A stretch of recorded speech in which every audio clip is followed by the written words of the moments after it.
Starting. And it started. It is on the air. Sports Lounge 271. Charlie Hildebrand here. It's been a couple weeks since we've had a show. College football playoff is here. We know the 4 teams. There's no surprises with the 4 teams. There were no upsets that affected anything here this past week or two, really, that happened. I don't think we talked about Ohio State, Michigan, did we? Thanksgiving we didn't. But that was we did not. It turned into a bloodbath, and if you would have guessed it would be a bloodbath, that probably is not the one you would have picked. Yeah, what was it? Ohio State got up early. Michigan State kind of came back, and then about third quarter, they just touchdown after touchdown in Michigan's defense. They just carved them up, and I was very disgusted would be the correct word. Joel Klatt mainly, and then what's his nuts kept talking to about Urban Meyer and – redemption story, and I was just like, enough. I mean, what are we doing here? I thought that was I don't say it's a fireable offense, but Jesus Christ, it's like have some perspective here and understand who the victim is. And Urban Meyer, do you find that interesting that I think that's like he's the victim here. It's like, woe is me, look at all we've gone through. This is your fault. You kept this assistant coach on staff for many years across a couple of schools, and he beat his wife, he beat his girlfriend. You knew about it. I think it's terrible. I won't get it into the Kareem Hunt situation, but obviously football at all levels has proven that, well, when it, as long as something is not on tape, they can probably get away with it. That's pretty gross. I don't like the idea of the redemption arc for Urban Meyer. I don't know if there should be one, period. And even if there maybe someday could in the future, certainly like 3 months later is far too soon to even remotely be thinking about that. And I mean, it's still a problem. I think it is worth noting it's better than it used to be. Now, whether that's because football wants to make it better or just forced to by society, I do think it's better than it was, even just 15 or 20 years ago, let alone probably 40 or 50 years ago. But unfortunately, with a lot of things in society, some things move quick, but a lot of things move slow. And this is probably has not moved as quickly as a lot of people, myself included, would like. Kareem Hunt was fired. I think somebody will pick him up because it wasn't based off recent things in the last week. It'll probably be the Washington Redskins. Yeah. Get rid of the child beater in the offseason and pick yourself up a real running back. The video, I mean, it's not good. I've seen worse things. I mean, this wasn't Ray Rice in the elevator just with a fucking Mike Tyson to her face like that one was. Have you seen this video? I have not. It's like somebody's like holding him back like we're in a goddamn WWE ring. Some guy's holding him back. He pushes a girl very forcefully. I think she falls down. I mean, that's not good. And then that's really all that happens, like a push. Then they get him back, and then after a couple seconds, 5-10 seconds, we see this other guy. I guess he pushes some other guy into her. I don't want to say this guy spears her. I mean, he was just pushed into her, and then she falls down. It's not as bad as a punch, I don't think, but it's not good. So he made contact with her a time or two with the shove, and then they pushed this other guy into her, and that was another bad fall. So, yeah, you got to fire the guy for that. Worst thing I've ever seen, no. Problems I have, TMZ has the video. That's fine. NFL says they didn't talk to the victim. Apparently she declined an interview, from what I understand. I don't even know if they got a hold of Kareem Hunt. I know they didn't talk to him. How do you not talk to the guy? I mean, this is not Brett Kavanaugh Supreme Court. That was also not the best of situations. But how do you not talk to the guy they didn't suspend him? I don't think there were any charges. How does the NFL not talk to the guy in this situation? Terrible. I don't know. That seems like a valid question. Certainly it's not like they're hurting for money that they can't afford somebody to go out and talk to them in some way, shape, or form. You would think that would be – I mean, I don't know. And I'm not an investigator and deal with stuff like that. But you would think you would at least want to look someone in the eyes and tell them what they said happened and at least make a determination off of that. The NFL chiefs say they did not see the video. They could not get a hold of the video. I assume TMZ paid for the video. Do you believe the NFL has not seen it? Do you believe the Chiefs have not seen it? Should the NFL not have, whether it's paid or whatever, should the NFL not get this video somehow? Whatever they have to do, if you got to pay, whatever, get the video, because this happened 9-10 months ago. I don't know. My guess would be that they probably are being honest that they haven't seen it, but they didn't go like way out of their way to try to get it either. At least that would be my guess, is they would be like, well, I mean, we looked a little bit and were met with resistance and couldn't find it, and then we just kind of would hope it would go away.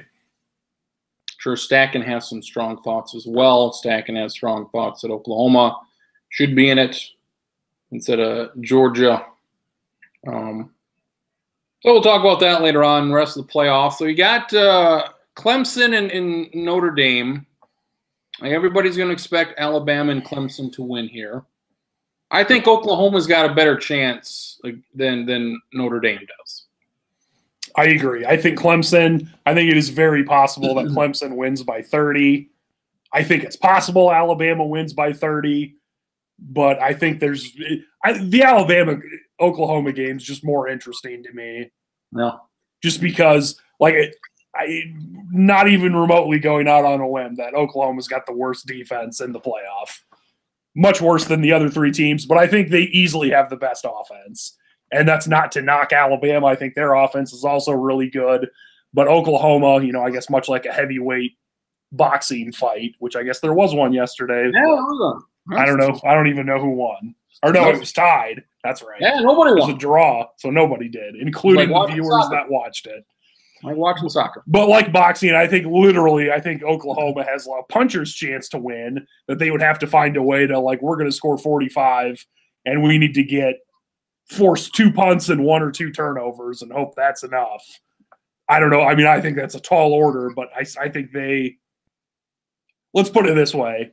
I would not be stunned if Oklahoma-Alabama was a game for 2.5, 3 quarters, and Alabama wins 48-34, where midway through the second quarter, we're like, well, Clemson's up 24-3. This is over. No point in watching the rest of this.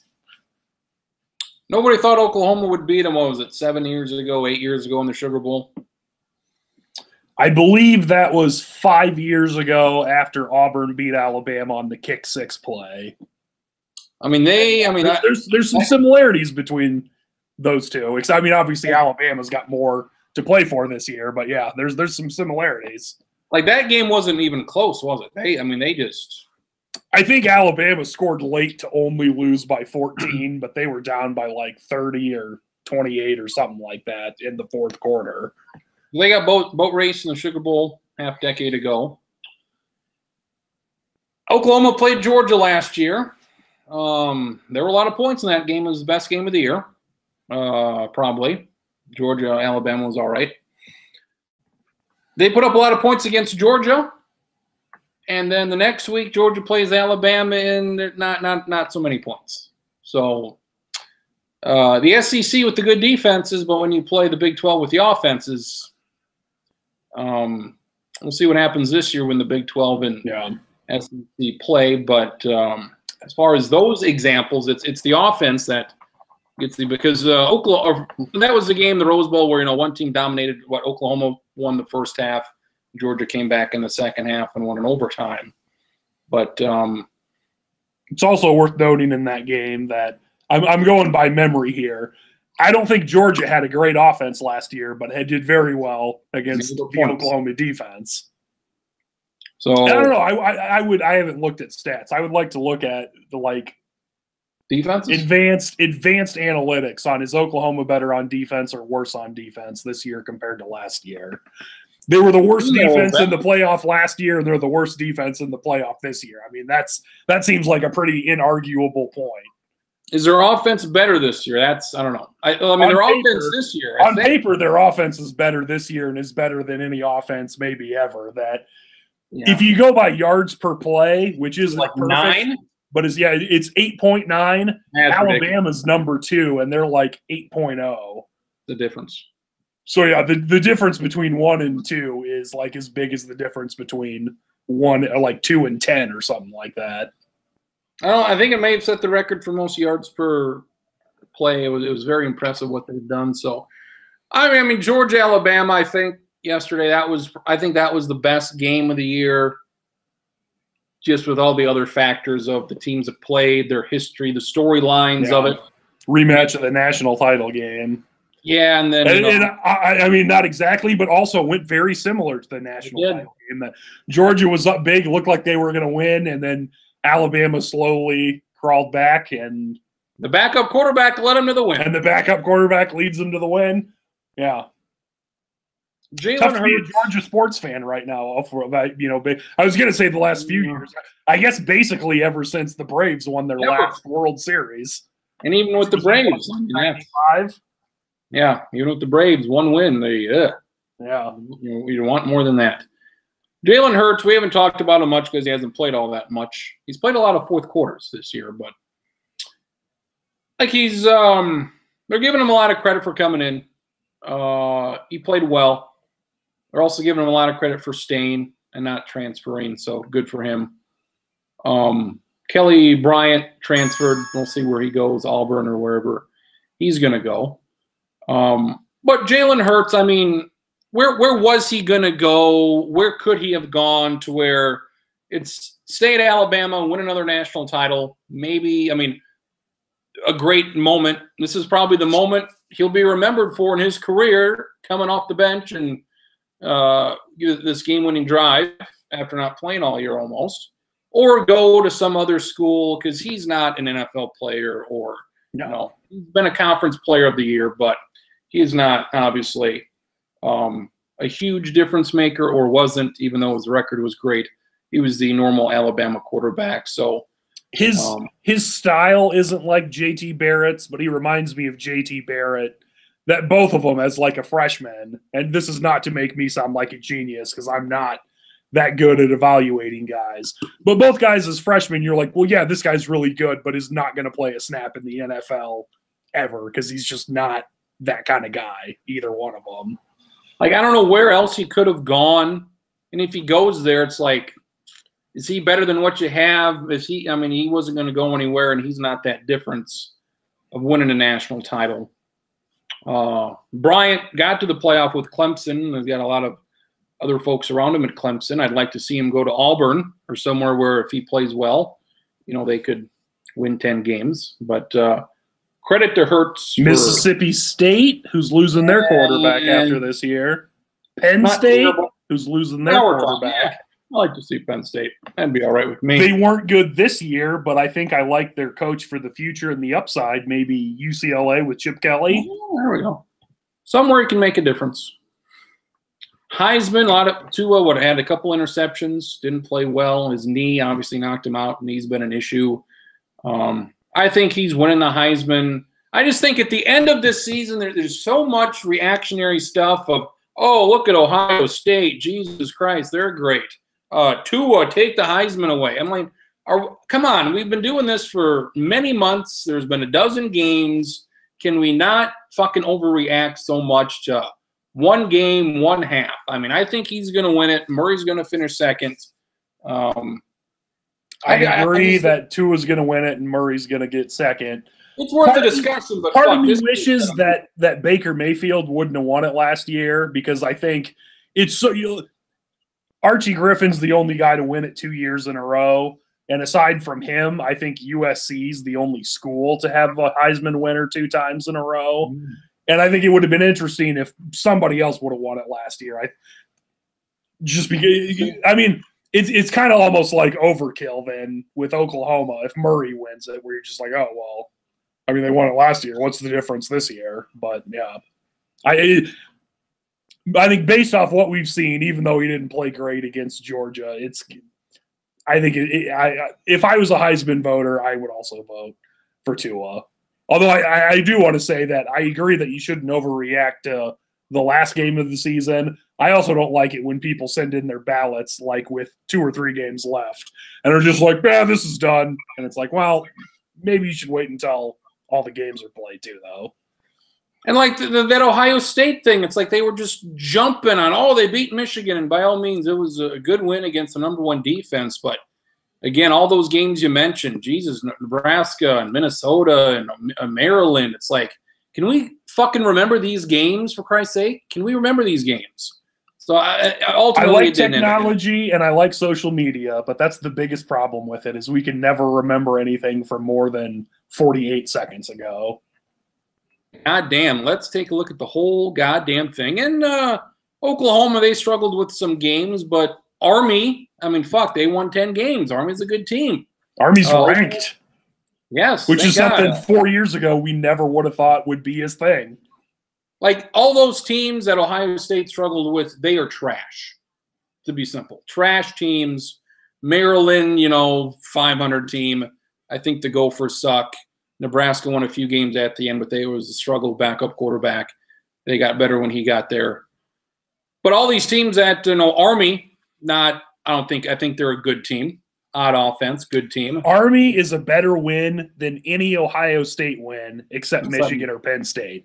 Every other team Ohio State beat, Army is at least equivalent, is at least the same. I mean, if you want to say Michigan State's better than Army, I would say, well, maybe. But certainly it's not like, oh, well, they're dramatically better and we have to count it for more.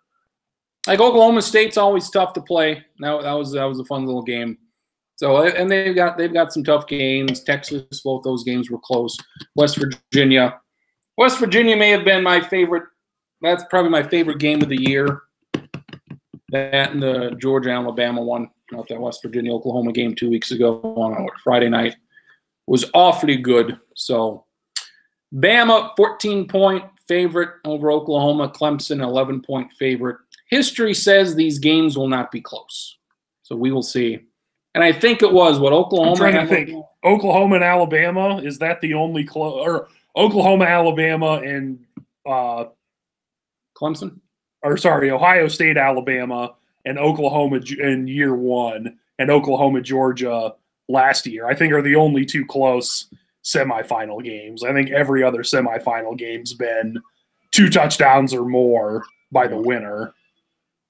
So it's the Orange Bowl at 7 o'clock. What's that, a Saturday night, December 29th? Yeah. Yep, it's a Saturday. That's good. Saturday night, and then you got the Cotton Bowl, Clemson, Notre Dame at 3 o'clock our time. Let's go through these goddamn bowl games here. There's some good, like every year. There's some that are pretty interesting. There's some that I don't care about. I have not seen this list fully. The little that I've seen, I don't like it at all. Celebration Bowl, that obviously we protest that.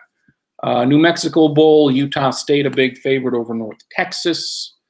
Although Utah State's coach is leaving, so. Yeah, you always got the storylines of the coach leaving, new coach, all that stuff. Players that sit out. Cure Bowl, Tulane and Lafayette. Las Vegas Bowl, Fresno State, Arizona State, not awful. Southern. Herb Edwards doesn't like Devils, probably doesn't like Las Vegas either. That's Sin City. There you go. Would not have guessed Arizona State would be in a bowl game, that's for sure. And Fresno State winning the Mountain West. Good. I think, 0-10, first ever win at Boise. Good for them. Overtime last night in the snow. Another bowl game, Southern Eastern Michigan, whatever. Carriers Bowl, New Orleans, App State, Middle Tennessee. That's all right there. App State, Middle Tennessee. Stop me when there's a game that I or you give a shit about, because right now, not so much. UAB, great for UAB. Boca Raton Bowl against Northern Illinois. So what, the Conference USA winner versus the MAC winner? Not awful. I think it's sort of interesting, mostly because of the UAB storyline. Frisco Bowl, SDSU in Ohio. Bad really. Boy Motors, Gasparilla Bowl, and the worst name of the bowl. South Florida and Marshall, lots of green. That's in Tampa. That's in South Florida's home stadium, is it not? I believe so. That's odd. That sucks. Makers Wanted Bahamas Bowl. Don't know what that is. Makers Wanted. Not quite sure. Should be Popeyes still. Florida International. Toledo. Don't care. Me neither. Potato Bowl in the cold of Boise. Western Michigan, BYU. BYU nope. Big there. Nope. The Jared Birmingham Bowl. Memphis Wake Forest. No, thank you. Armed Forces Bowl. I might go with like half interest there. I like this game. Armed Forces Bowl, Houston and Army. That's pretty interesting. I like that one. Ed Oliver's not playing, so that sucks. But Houston Army. That'll get my attention. Army last year found a way to beat San Diego State, who they had no business of beating, by holding onto the ball for about 45 minutes. Great. I would imagine they're going to try the that's great against Houston, and it might work. I mean, I think Houston's good. They're not as good as San Diego State was last year, probably. A lot of fun to watch Army when they get going. And if you can go to overtime with Oklahoma and Norman, you probably feel okay about your odds of beating Houston. Dollar General Bowl, Buffalo and Troy. I don't know, Buffalo, they kind of shit the bed there on Friday night. You like their uniforms, though. We like their helmets. I like the uniforms were good. It was especially the helmets I liked. Buffalo Where are those again? Buffalo basketball, also undefeated and ranked. So get on that. Now, Hawaii Bowl, Hawaii hosting Louisiana Tech. Not much interest there. At the Cotton Bowl, it is Boise State and Boston College. Okay. The only thing I liked about that is I saw somewhere Boston College tweeting like, we're playing in the Cotton Bowl. And it's like, well, not really. But the Serve Pro First Responder Bowl. And it's a rematch. What did they say? It's a rematch of the MPC Computers Bowl of 05 or whatever they tweeted out. Just an awful bowl. Minnesota got Tech. MPC Computers Bowl. Rest in peace. We got to do something with the bowl game with the names. Minnesota and got Tech. The Cheez-It Bowl. Well, look, I don't think that'll be interesting. Let's put it this way. I'm not interested as of now, but I will certainly grant that I think it is entirely possible that it's early in the third quarter and you turn it there and you're like, what? This game's 38-35 with 10 minutes left in the third? And if that's the case, then I will definitely watch it. Whenever this game's played on some random Wednesday afternoon at 4 o'clock, I'll be watching that. Cheez-It Bowl, this should be all right. TCU made a bowl game. TCU and Cal. TCU disappointment. Cal probably better than people thought they would be. All right. Temple and Duke. Independence Bowl. I'll pass on that. Pinstripe Bowl. A couple teams at Miami and Wisconsin. So rematch of the Orange Bowl in a much colder locale. So that's a disappointing team there. And quick side note on that one, I believe this will be the coldest game Miami's played in since they played in the Sun Bowl 3 years ago against Washington State in El Paso, where it randomly snowed that day. That was cold. I remember that. And I believe Washington State won, probably in part because of that. I would think the cold weather probably favors Wisconsin. Yes. Also, Vanderbilt and Baylor. Vanderbilt, a 2.5-point favorite over Baylor. Okay, we get Music City Bowl. Purdue, Auburn. I'm interested in that one. Purdue, Auburn, sign me up. Sign me up for Purdue, Auburn. To me, that's I like Purdue. That's like Minnesota, Georgia Tech for me, but like a little more so, where I'm a little more interested and expect there to be points in that game. This December 28th, I think that's a Friday night. West Virginia and Syracuse. Count me in on that. Lots of the non-New Year's Six bowls, that's one of the 2 or 3 or 4 I'm most interested in. Alamo Bowl, Washington State, Iowa State. Fair enough. I'm also interested in that one because it turns out Iowa State is fairly good on offense this year. And I would imagine Washington State. I would think that game's going to be a shootout. Alamo I don't know Bowl who wins, but yeah. I don't know who gets picked first. Does Alamo Bowl get a pick over the Camping World Bowl? It seems like a better game. For the Big 12, I believe the Alamo Bowl is the top non-New Year's Six bowl, so they had first pick. And Iowa State goes there instead of West Virginia. I was looking forward to West Virginia, Washington State. Alamo Bowl, and I don't know the rules about certain teams can't go to, the rules about you got to have a different team every so often. So would have liked I will agree that I kind of like Washington State, Iowa State. I would have preferred Washington State, West Virginia. That would have been the best non-big game of the deal. Peach Bowl, Michigan, Florida. Shoot me in the nuts, 10-6. Fuck the whole thing. Peach Bowl at 11 o'clock on a Saturday. or whenever the hell. There's another Peach Bowl game that I'll bring up when we get to it. You probably know which one I'm talking about anyways. But the Belk Bowl, also on that. Saturday's a great Saturday. You got about 3 games going at once, and you got your playoff games. Belk Bowl this year going to be Virginia, South Carolina. That's interesting. Then you got a game on CBS Sports Network, which nobody will see, between Nevada and Arkansas State. So that one gets very deep on the schedule that day. New Year's Eve this year's on a Tuesday. That's an awful day to have the deal. Military Bowl, Cincinnati, Va-Tech. Stacken's watching that. If it's close, I might watch it, but that does not do much for me. I'll be working that day, so I'll miss. Sun Bowl, Stanford, Pitt. Nah, I got to do better than that. On CBS. Other years, maybe, but Stanford's not very good, and I don't think Pitt's all that great either. Red Box Bowl. That's the one at the Niners Stadium. Oregon, Michigan State. Michigan State, not great. Oregon, okay. Liberty Bowl. That should be all right. Missouri, Oklahoma State. Kind of interesting. Also, former Big 8 rivals, let alone Big 12 rivals. So they probably have a lot of, not the players, but a lot of the fans there probably don't like each other.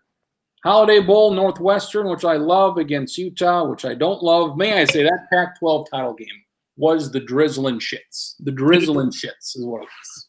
I was at work, so I missed it and was disappointed. Good. And as it kept going along and I check on Twitter, I was like, you know what? Maybe it's okay. I'm not watching this game. Utah couldn't do anything.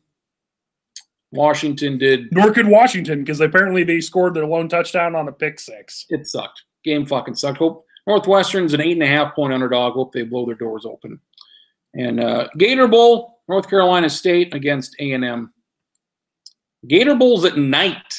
A nighttime Gator Bowl on New Year's Eve. I don't remember this. I don't like that. That's weird. I prefer the Gator Bowl to be on New Year's Day. It's not at fucking 11 o'clock on January 1st, and get the fuck out of here. My favorite is when the Gator Bowl is that 11 a.m. game that you don't have any interest in, and then by the third quarter, the other games, you're like, man, the Gator Bowl is easily the best game on right now. It is good. New Year's Eve, what do we got going on here? So we got playoff games. We got Iowa and Mississippi State. I hope Mississippi State buries Iowa and drowns them in a pool of water. Outback Bowl. That is my other one. That's my other Michigan-Florida game that I would expect that to be 10-7. Citrus Bowl, Kentucky, Penn State. Your favorite team against Kentucky. Yeah, close. Fiesta Bowl, I'll watch this. LSU, Central Florida, noon, New Year's Day, yep. Normally, I would say, like, oh, my God, how is LSU's hangover going to be after a 7 overtime game? That messes up your season. But with a long enough break, I wouldn't think it would, but you never know either. I mean, maybe. It's a winnable game for Central Florida. 10-point underdog, more than winnable. And I think there's some LSU guy that I know declared for the draft. I don't know if he's playing in the game or not. If there's a couple LSU guys that don't play, that certainly would help Central Florida. But much like Auburn last year, I mean, I don't know if I'm going to pick Central Florida to win. I don't think any of us would be stunned if they won 31-27 or something like that. The Rose Bowl, Ohio State is only a 4-point favorite over Washington. I think Ohio State should crush Washington. They should crush this team. They should. If the Ohio State that played against Michigan shows up, I agree. The problem is if it's the one that showed up against Maryland or Nebraska or Minnesota, then all of a sudden, Purdue, it's going to be 17-15 in the fourth quarter, and we're going to be like, man, why's the Rose Bowl suck this year? And Georgia, Texas. I looked it up last night. They've played 4 times. Haven't played in a long time. Something different. Most interesting that Texas A&M left Texas in the Big 12 in 2011, or that was their last season. 2012 was Texas A&M's first season in the SEC. Texas has played Georgia first since Texas A&M joined the SEC in 2012. Georgia's not played A&M yet. They have not. You want your rivals, that's fine, but you got to play, I would say, play every team at least once on the other side. I mean, you shouldn't once every 4 years, 4 years. Not to go too long into this, I would like it if everyone did or found. I mean, you'd have to change conferences, and we'd need another round of conference realignment.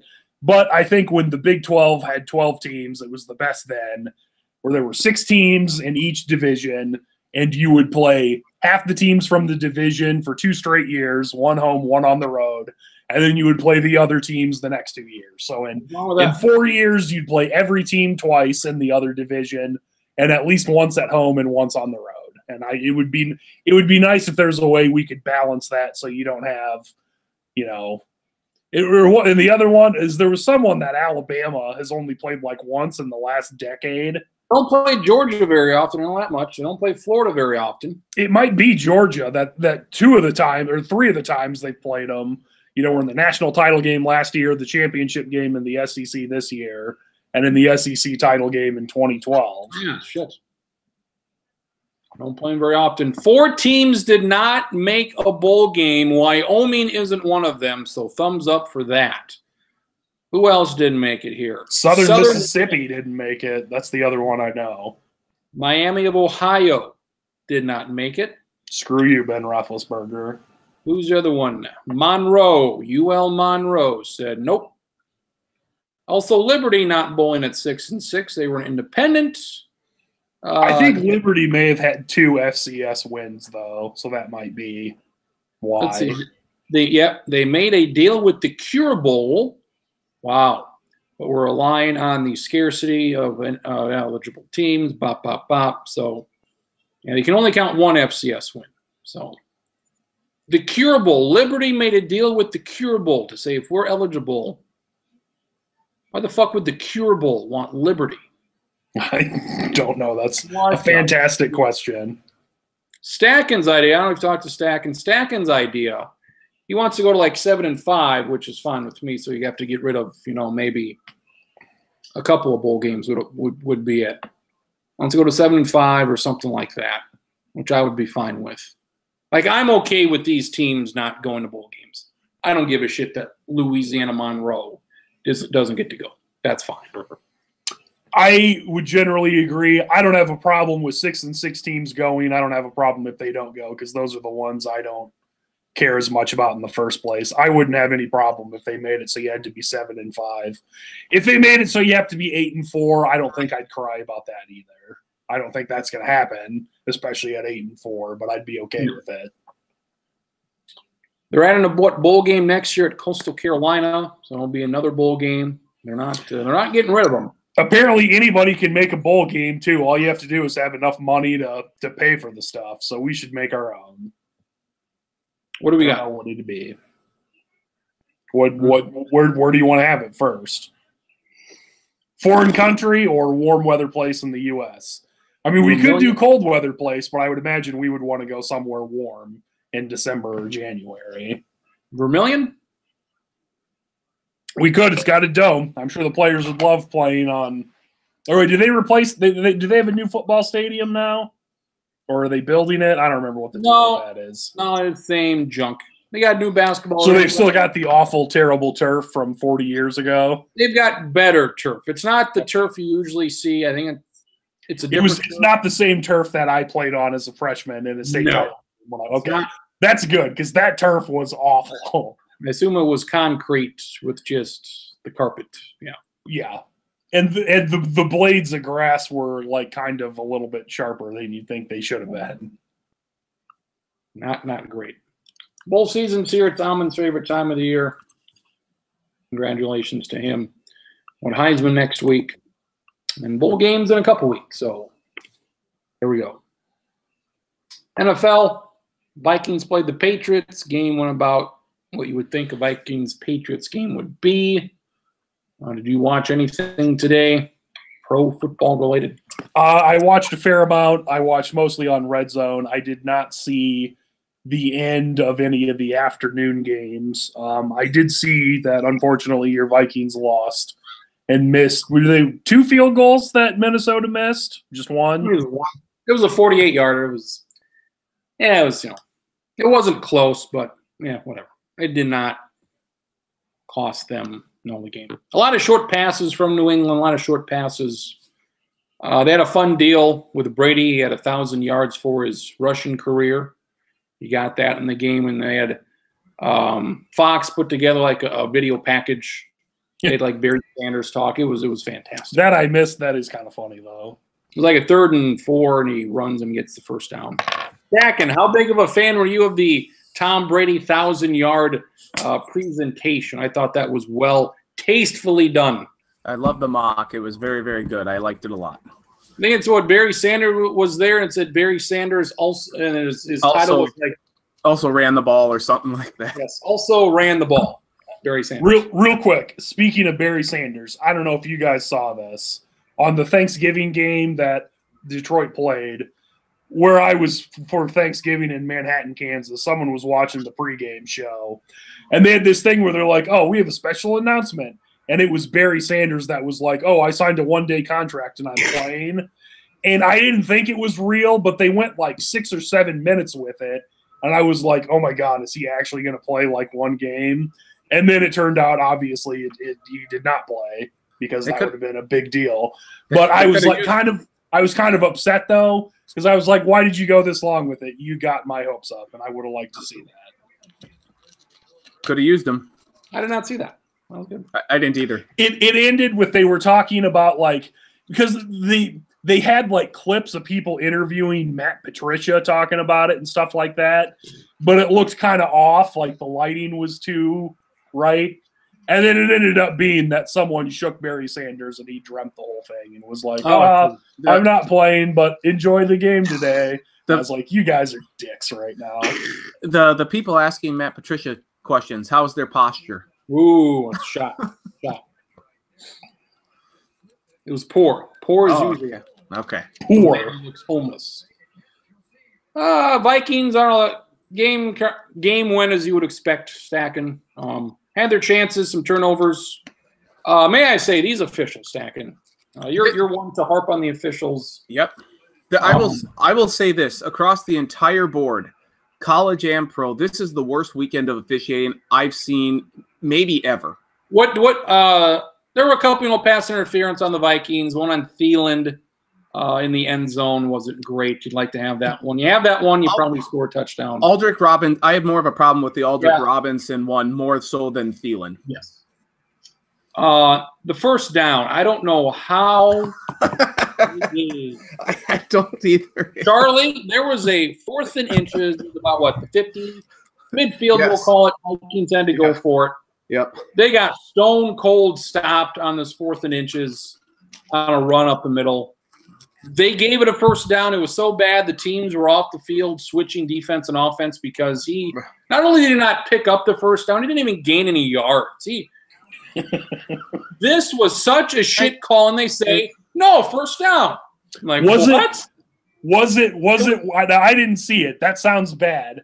Was it worse than yesterday when Texas intercepted an Oklahoma pass in the end zone, but there was a face mask on Texas, but they still reviewed whether the Texas guy intercepted the pass or not, even though the face mask voided it and it didn't count. That happened yesterday. That was dumb. Oh not the waste of my time. That is. And they spent a solid 4.5 minutes reviewing it while what's his name? The guy that used to do college football and then did Monday Night Football with John Gruden. I always forget that guy's name. Oh, Sean McDonough. That guy who the whole time was just going all in on how terrible it was that the refs were doing this, which I agreed with. And then they were like, yes, it was an interception, but it's Oklahoma ball. It doesn't count. And he was just like, this was such a waste of time.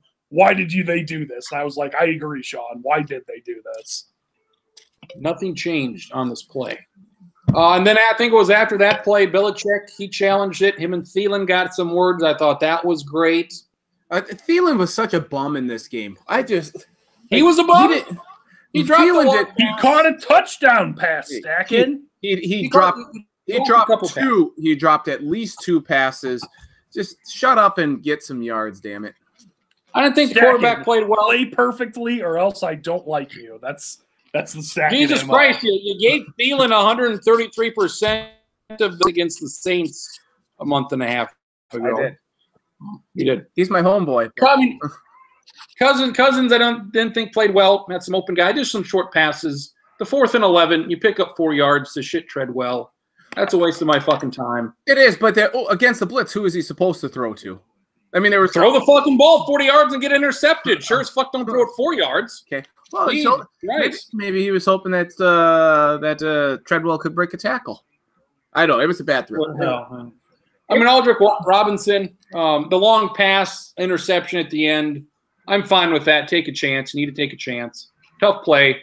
Throw was pretty goddamn close on the money, but just double covered, so it was a bad deal. Yeah. So I think he played great. The offensive line had some troubles. They would play good for a stretch. They play bad for a stretch. Delvin Cook looked good once in a while. He did. He looked good the entire game. They had a lot of drives where they get a couple of really good plays and then do themselves in with either penalties or just bad play calling after. I thought the running game actually was really good. I'm surprised they didn't run with it near as much. May I just say, on 3rd and 1, if you plan on going for it twice, can one of them be a QB sneak for fuck's sake? I mean, I'm asking for a friend here. Why do people always ask on the sake of sex? There's other acts you could ask on the sake of. Fair point, but I mean, I just don't understand why you have a guy like Cousins. It's not like he can't pick up a first down. I know the offensive line isn't. I know the offensive line isn't great, but if it isn't great, then why would you run it on 2 consecutive plays too? Why would you sneak it on 4th and inches when you can hand it off 5 yards behind the line? Come on, man. Oh, fucking Christ. Why would you ever do it? Why don't you just run the play the Bears ran at the end of regulation to throw a touchdown? Do that every play. Run, pass, whatever the fuck you want to do. That's so true. I apologize. What was I thinking? It was a really bad call on that. I mean, like, there's no even argument that Murray was short. Like, there's no argument. That's inarguable. And they had. I don't know how they didn't have. And I don't know how they didn't have inconclusive evidence to overturn it. There was. I saw it. You saw it. I did. He was short. You could see the yellow line. He didn't come within a half yard of the fucking yellow line. See, part of me thinks that would. You know what? That's a makeup call for the goddamn pass interference. Yeah. And I say thank you very much. Yeah. It's bad. It's bad. The officiating was terrible. The Cowboys game had some awful officiating. What happened? I mean, they missed a blatant helmet hit on Kamara. They called Randy Gregory for offside and he didn't. There were a lot of bad calls. And then the one that really got me the most, because I didn't get to watch a ton of football yesterday, but I did watch a fair amount of the AAC championship game.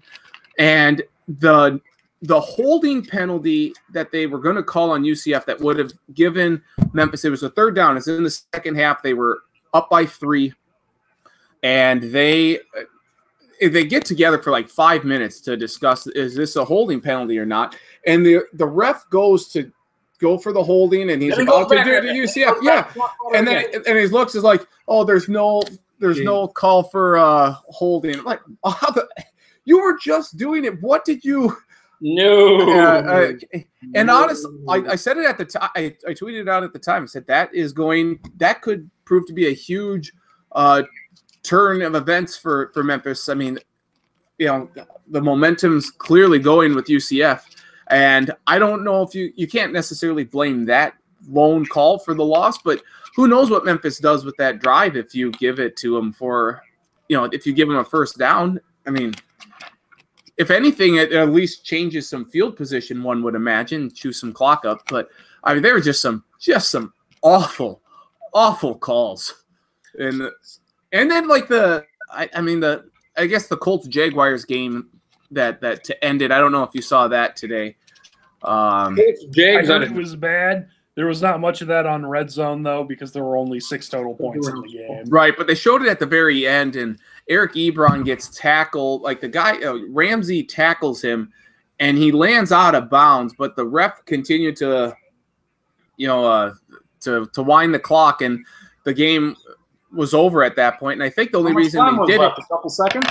If they had called Eric Ebron out of bounds, the Colts would have had one final shot to the end zone. Where at? The 30, 32, something like that of the Jags. You had a chance though.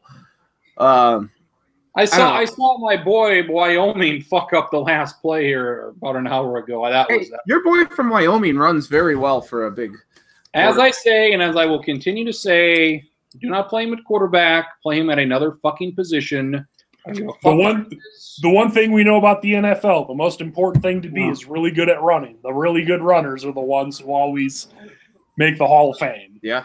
And if we know about... Because their legs never go. They stay fast and good at running even when they're 40. And if we know about the NFL, anybody besides Bill Belichick, they really know how to use players correctly. They're not pigeonholed into one spot at all. They're not going to look at a player and say, boy, you look like a running back to me. Like how Longstack, and we talk about Patterson. Yeah. He's a running back. Why do we put him in at right tackle? Because he plays left tackle. They can't switch. We don't do it that way. He's gonna block. He's got to put his other hand down. It'll throw him off, and he won't be any good. Why did the guard? But he doesn't know how to play guard. Why did Patterson have to make that catch today? He didn't make a catch like that at all in his Viking career, and somehow he magically pulls that catch out of his ass today. That was a one he would have dropped as a Viking. That's the moral of the story. New England was not impressive. You got to give him the benefit of the doubt. I want to see him play at Houston. I don't want to see him host Houston. I want to see him go on the road at Houston.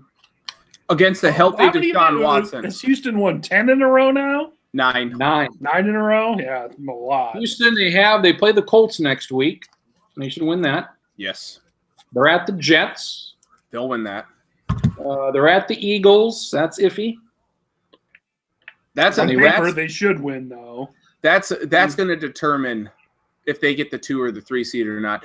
Because New England's got a pretty soft schedule, though. They do have to go down to Miami next week, and Charlie's Dolphins always beat the Patriots in Miami in December. It's like death taxes and not always, but more often than they should. They find a way to do it a lot. I don't know if they'll do it next week, but those new headphones? No, they are not. No. Sorry to disappoint. New England's got to have their yearly December game against Pittsburgh. Oh. That's a big one. You know what? Maybe that'll decide. If Houston I would love nothing more than for New England to not have a top 2 seed and have to play A, during the wild card round, and then B, have to go play games on the road. I think it's 9 straight years they've had a bye. 9. And again, they weren't all that impressive. They had a couple of drives that were bam, bam, bam, touchdown. A lot of short passes, a lot of dinks and dunks that went from 2 yards to 15 yards. Up the defense played okay. Oh, that you can't give up a touchdown as fast as the Vikings did, though, after tying the game up. That was the killer. That really was the killer. I'd like to see him get a couple more sacks. They did. Harrison Smith got a good hit, made the pick. That was good. New England, they're going to find a fucking way because they're New England. But Kansas City looks better. Houston looks good. I don't think they've really played anybody worth a damn. But if they can get home field, I would love nothing more to see New England at Kansas City. Just the Vikings of the AFC against the goddamn, Duke Blue Devils, Alabama. Of the Undertaker at WrestleMania. It's like at some fucking point, New England has to lose with Brady, you would think. Oh, by the way, Mahomes to put this man down. That reminds me, I do have to ask you guys about a wrestler that I found out about a couple of weeks ago. It's on my phone. My phone is charging because it died during the Vikings game, so I will get that post-show. What is this concerning? I want to know more about this guy. I want to know how much you know about him. What did you find? How did this come about? Are you browsing the sites? No. My brother is watching some live stream of some guy playing the video game or something, and then this guy on the video made mention of some wrestler. I'm like, oh, you gotta send me that here, because otherwise I'm gonna forget, and I need to ask Travis and Charlie about it. I don't know what the fuck. Yeah, I don't know. I'm looking forward to this later. I hope it's not some random independent guy that I'm like, oh, I don't even know who that is. It probably is, but it's I know if there's anyone who would be able to tell me more about this guy, it would be you two. All right, I'm not going to make you spoil it, but just real quick, it's not Stone Cold Steve Austin. It is not. It is not. No, you have not heard of this guy. You have not heard of this guy. No way. Nope, I have not heard of this guy. I feel good about. I'm in the playoffs. I feel good about it. Carolina, they're done. Yep. It's Seattle. If you beat Seattle, you're in. Yep. If you don't, you probably get the 6th seed, which is also, whatever. You got to like for the Vikings. I mean, it sucks that your Vikings lost, but everyone else in the NFC North also lost. So Packers are done. So you'd have to go to the Bears. I mean, I would prefer to go to Dallas. I don't want to play the Bears back-to-back week. I think the Vikings are going to lose to Seattle, then win their last 3 against Detroit, Miami, and Chicago. Who's on the road? Are there any of those on the road? Detroit is the road game in the final. Jesus Christ! 3 straight fucking road games, or are they playing Miami? No. Miami at Seattle, home to Miami, at Detroit, home to Chicago. Okay, and I don't think Chicago's going to be playing Frank, and I think the Bears are going to be taking a dive in Week 17. So, especially if Chase Daniel has to start at quarterback for them. Yeah, not good. 9-6-1, I think, gets you the 6th seed. Seattle, I would love to see Seattle Bears. Seattle Cowboys should be good. I think Seattle can beat them. So I would go Seattle. A few weeks ago, Seattle didn't look that good, and I thought Seattle had no chance of making the playoffs. It looks like there's a pretty good shot they're going to make the playoffs after. I thought Seattle would be one of the 10 teams. You could say the same thing about the Cowboys, though. Yeah, Cowboys not. I mean, not even. They're not a threat to anybody or anything. I mean, they're not even worth discussing. No. It just beat Seattle next week, and that would ease the minds of a lot of Vikings fans. Chiefs defense. I mean, Jesus Christ, do something. Giving up 33 against Oakland. I mean, this defense, Jesus Christ. What was the final score of that game? 40 to 33. Like I said, I missed a lot of the second half of those games. I did not know that they gave up 33 points to Oakland. That's bad. To be fair, I mean, Kareem Hunt wasn't playing today. So the defense stacking the defense. And we do know that Kareem Hunt. I know. I figured you were being sarcastic. But. Yes. Also, Kansas Ohio City State the Oklahoma of the NFL right now. Give up 50, score 51. Oklahoma beating Ohio State beating the shit out of the Gophers in basketball. So. Well, that's not good. We have not talked Lamar Jackson on either program here. Got a concussion. I think he's fine. Yep. Joe Flacco may not play again next week. That'd be 4 in a row. What, they're 3-0 with Lamar Jackson? Mm-hmm. Is it time? Time to put Flacco to bed? I think they should keep Flacco for 7 years, but just keep saying, like, he's not over this concussion. We got to keep playing Lamar Jackson. And, like, 5 years from now, we're just like, man, that's a bad concussion. But once Flacco's better, maybe. And as Lamar Jackson's running all over the field against everybody.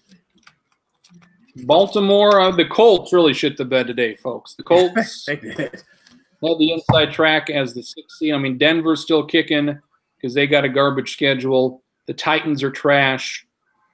So, I mean, the AFC, usual AFC. Dolphins also trash. Jesus Christ. Some random goddamn team is going to make it here like Buffalo. You got Baltimore, Miami, Colts, Denver, Tennessee. Good fucking luck picking one of those teams. I'll tell you right now, Charlie, I'm just begging your Dolphins to beat the Patriots next week. Broncos aren't getting in because they have – well, you know what? They do have to play the Chargers again. Chargers they'll win that game. Who else did the Chargers Game that's going on right now is probably going to happen a month from now in the playoffs. Yep. And the same result's going to happen in the playoffs. Well, you know, I'm not surprised that the Chargers are getting whooped because they don't have Melvin Gordon. That needs to happen. Oh, you're ahead of me. Oh, okay, never mind. I thought maybe somebody ahead of me, like getting whooped. It's a 7-point game. Is it that bad? Well, I mean, look how the Chargers have looked the first 2 drives. Packers fired their coach an hour ago. That was fun. You don't lose to the worst team in the NFL, and then did they actually fire him? Yeah. Yeah. As the non-Vikings fan, I'm intrigued to see who Green Bay gets as a head coach. I would think that this is, in some ways, like this is the best open job in sports, or I should just say in football, college or pro, in a few years, because it's like, oh no, you literally for 3 or 4 years could coach the most talented quarterback who, as long as you don't horribly screw up, should at least be able to find a way to get to 10 wins and an at-large or a wild card playoff spot. I'm going to tell you right now, my bold prediction, Aaron Rodgers will be the MVP of the league next year, because they'll get someone, either John DeFilippo, or they'll get some offensive genius, maybe Lincoln Riley. They'll get someone, and Aaron Rodgers will just have a field day. That would be something if Lincoln Riley left Oklahoma. I don't see Green Bay paying the $10 million that I think it would take to get Lincoln Riley, or the $8 million. I mean, Schottenkirk is not enamored with DeFilippo's play calling, and I can't say that I disagree with him here. No, DeFilippo, the Vikings offensive coordinator. No. He came from Philadelphia. He was the quarterback coach for the Eagles last year. Yep. I mean, you do have to. I mean, part of it is Kirk Cousins. Part of it is a bad offensive line. You want them to run the ball more. They're not doing this. Cook is back healthy. They're not running the ball. Yeah. How about this? Something that I wanted to happen in this game. Run the hurry-up offense. You scored your one touchdown at the end of the half because it was a hurry-up offense. Do that the entire game. Go. Let's go. Let's get some goddamn pace here. Don't huddle up. Let's go. Let's fucking get some action here, because they've not been good on the road. Do something. They scored a bunch of touchdowns at the end of that Bears game. Maybe that was because they were down a couple scores and the Bears, weren't playing as tight. Let's get some goddamn pace to this offense, and let's go hurry up. This cannot be this difficult to fucking figure out, watching one football game a week, and this guy spends his life doing football. How the fuck can he not understand this or not consider this? I don't get it. I don't Football coaches, much like old people in general, are stubborn about things. You got Troy Aikman saying DeFilippo's, he's going to be next Green Bay coach. He's a great hire. If you want to go to Green Bay, that's fine by me. I've been not all overly impressed by this fucker. So go to Green Bay if you want. Terry Bradshaw apparently had a big problem with this. I don't know what happened between Rodgers and McCarthy. They got into what they were talking. A pissing match. Did they really? Match. For real? Today I don't know. Was there actually urine flowing on the cameras? Sam? Somebody pissed on somebody's mouth. No.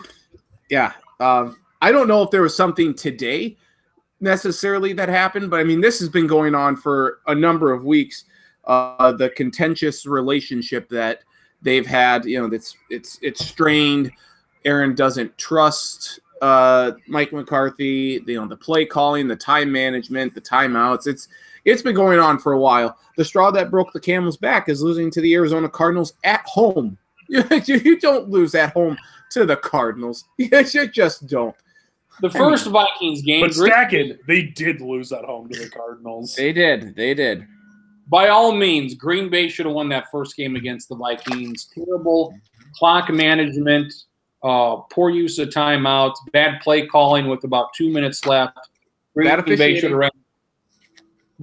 have ran the clock out for the most part, but they gave it back to the Vikings. I blame that on McCarthy. Why the fuck is he calling the plays when you've got Aaron Rodgers? Who's my offensive coordinator? You are, sir. You're the quarterback. Call whatever the fuck you want. Agreed, and that's partly why he's gone now. And now, Aaron, you're going to see over the next last 4 games, you're going to see a lot more freedom for Aaron to change the plays at the line, because Joe Philbin is the interim head coach, and he's a defensive guy. Charlie's very familiar with Joe Philbin. No, he's an offensive guy. I was pretty sure he was an offensive guy, Stackin. Pretty sure he's the Packers' offensive coordinator. Oh, no, and because they had that 15-1 season where he, played so great that was why the Dolphins hired him. Mike Pettin. Well, never mind. Just forget everything I said the last 30 seconds. We'll forget it. Struck him from the record. So we'll see who the coach of the Packers is. Bradshaw was all in on Rodgers better shut his goddamn mouth. What's McCarthy's this great coach? Troy Aikman thinks DeFilippo's this great guy. What the fuck am I missing that Mike McCarthy is this Hall of Fame coach? What the fuck has this guy ever done? I mean, he's there 14 years. Why? What? I said he's there. He's been there for 14 years. Yeah. If he goes, if the Browns do not fuck this up, Browns do not hire this guy. Marcus said he looks like a Cleveland Browns coach. Of course, he looks like a fucking Browns coach. Do not hire this fucking dude. If he goes to Cleveland and they make the playoffs, and that'll show me a whole hell of a lot. But Jesus Christ, all we talk about is Rodgers, and they're wasting away, and they haven't done a goddamn thing since the Super Bowl. And what has he done that's like, oh my God? All right, the year they won the Super Bowl, football job. I'm going to give Mike McCarthy a football job. Fuck. I think we're all in agreement. He's probably not a great. I mean, I don't know if he's awful, but not a great coach. And most of his success is off having 2 Hall of Fame quarterbacks. Yes. How would we feel about him being the next Louisville football coach? Oh, fuck. That'd be fine with me. Get him out of here. Ship him to obscurity at Louisville. I have been saying I've been at least thinking for the last year or last month or so that there's a chance that McCarthy would be a Browns coach if he were fired by the Packers, just because of the relationship that he has with Dorsey, the Browns GM. And maybe he doesn't have a good relationship, but I mean that there's at least a history with the two of them. So I think that is a legit possibility that he goes to Cleveland. That sucks. Does Vegas have favorites on who's going to be the next Green Bay head coach? Maybe McCarthy will DeFilippo will become the Packers head coach, and McCarthy will become the offensive coordinator for the Vikings. I used to know all the head coaches in the NFL, but there's so much turnover, and since I don't buy Madden each year anymore, I don't keep up with it as well. Who is the head coach of the Arizona Cardinals now? Yeah, I was just going to say that. I think it's some black guy. Steve Wilkes, former defensive coordinator of the Carolina Panthers. How long has he been at Arizona? This is his first year. Okay, so they're probably not going to fire him. Well, I think they will. But the Cardinals have good players. They have no depth. And so that's the key here. I don't know if their GM is going to get fired or not, Steve Keim. I think he's done a good job when he's not drunk.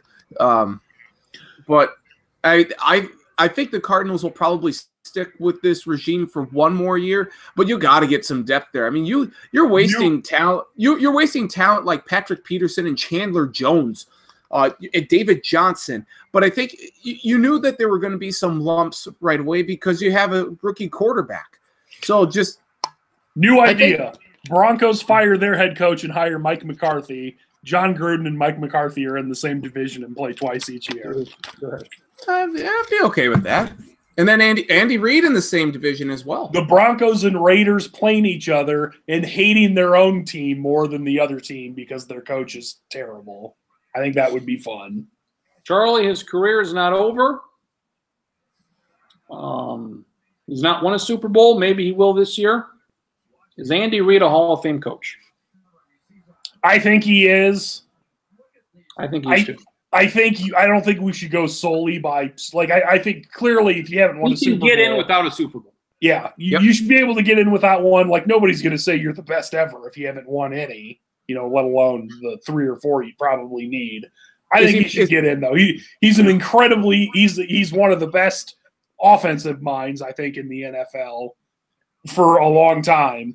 And even though he hasn't won a Super Bowl, he's played in at least one as a head coach and has been to I don't know how many conference title games, like 6 or 7 in his career. So he's still successful, but obviously does not have a Super Bowl yet. Is it fair to say he's the best coach without a Super Bowl title? Ever? I'd have to think about it and look at some other names. No. He would be towards the top. No, I would think like Bud Grant would be right up now? There, but currently, I mean, he's right now, yeah. Yeah, I would agree for right now. He's completely changed their offense. Yes.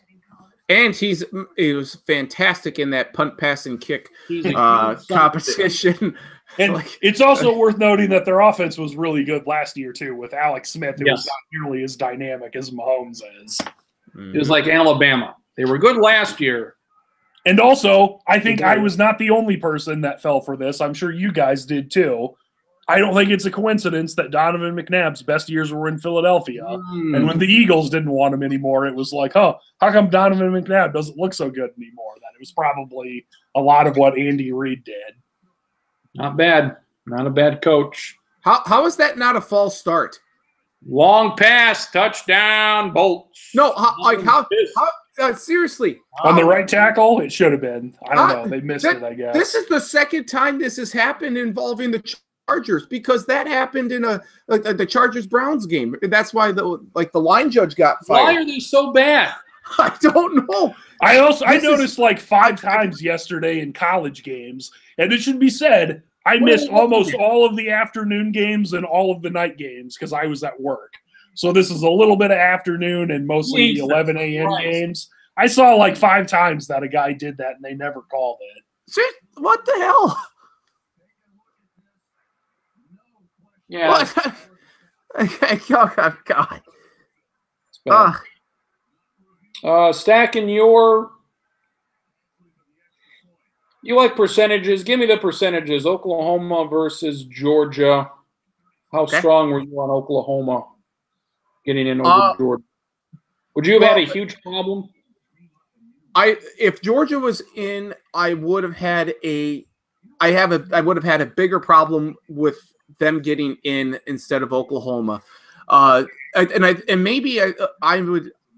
have more of an issue with it based on the reasoning and the logic that people have with like, oh, well, Georgia played Alabama tough, so they should get in because they're one of the 4 best teams. Like, that's not how this works. That's not how any of this works. It's like just because you play them tough doesn't mean, oh, you're automatically in. How about you don't shit your pants against LSU and lose by 20? How about you don't blow a 14-point lead? If anything, Georgia shouldn't get in because they gave up a 14-point lead to Jalen Hurts. It was very good, don't get me wrong, but he's no Tua. I mean, you have a 14-point lead in the SEC championship game, and all of a sudden you go non-existent with your offense? I mean, come on. They lost that game, and to me, I was like, okay, you know what? If they had maybe tied the game and lost in overtime, then maybe I'd understand it a little bit more. But no, I am completely fine, because what you're doing then is you're setting a precedent that it doesn't matter what you do in the regular season or the postseason. You know, the championship game doesn't mean shit. It's just whatever you think can whoever can give Alabama the best game. That doesn't matter. That doesn't make you a top 4 team. I realize I'm rambling and kind of going on. Charlie, in order, who are the 4 best teams in football? Yeah.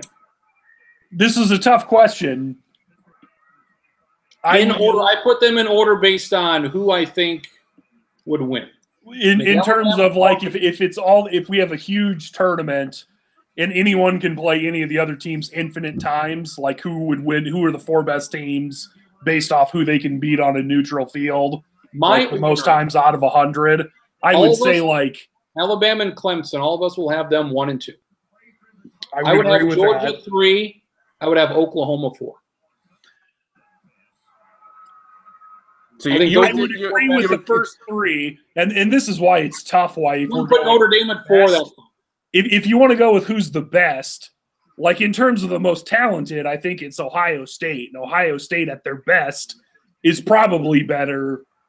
I would say it's Ohio State. But if we're going off like consistently being the best, I would put Oklahoma at 4 with and I would not have Notre Dame in the top 4 if we're just literally going with the 4 teams I think the best. I think we're all in the I would Alabama 1, Clemson 2, Georgia 3, and then depending if we're going best at their peak or best most consistently, it would be either Ohio State or Oklahoma 4. I think we're all in agreement that an 8-team playoff would make the most sense for college football because, and I do not agree, but I understand why people think that. You like it at 4.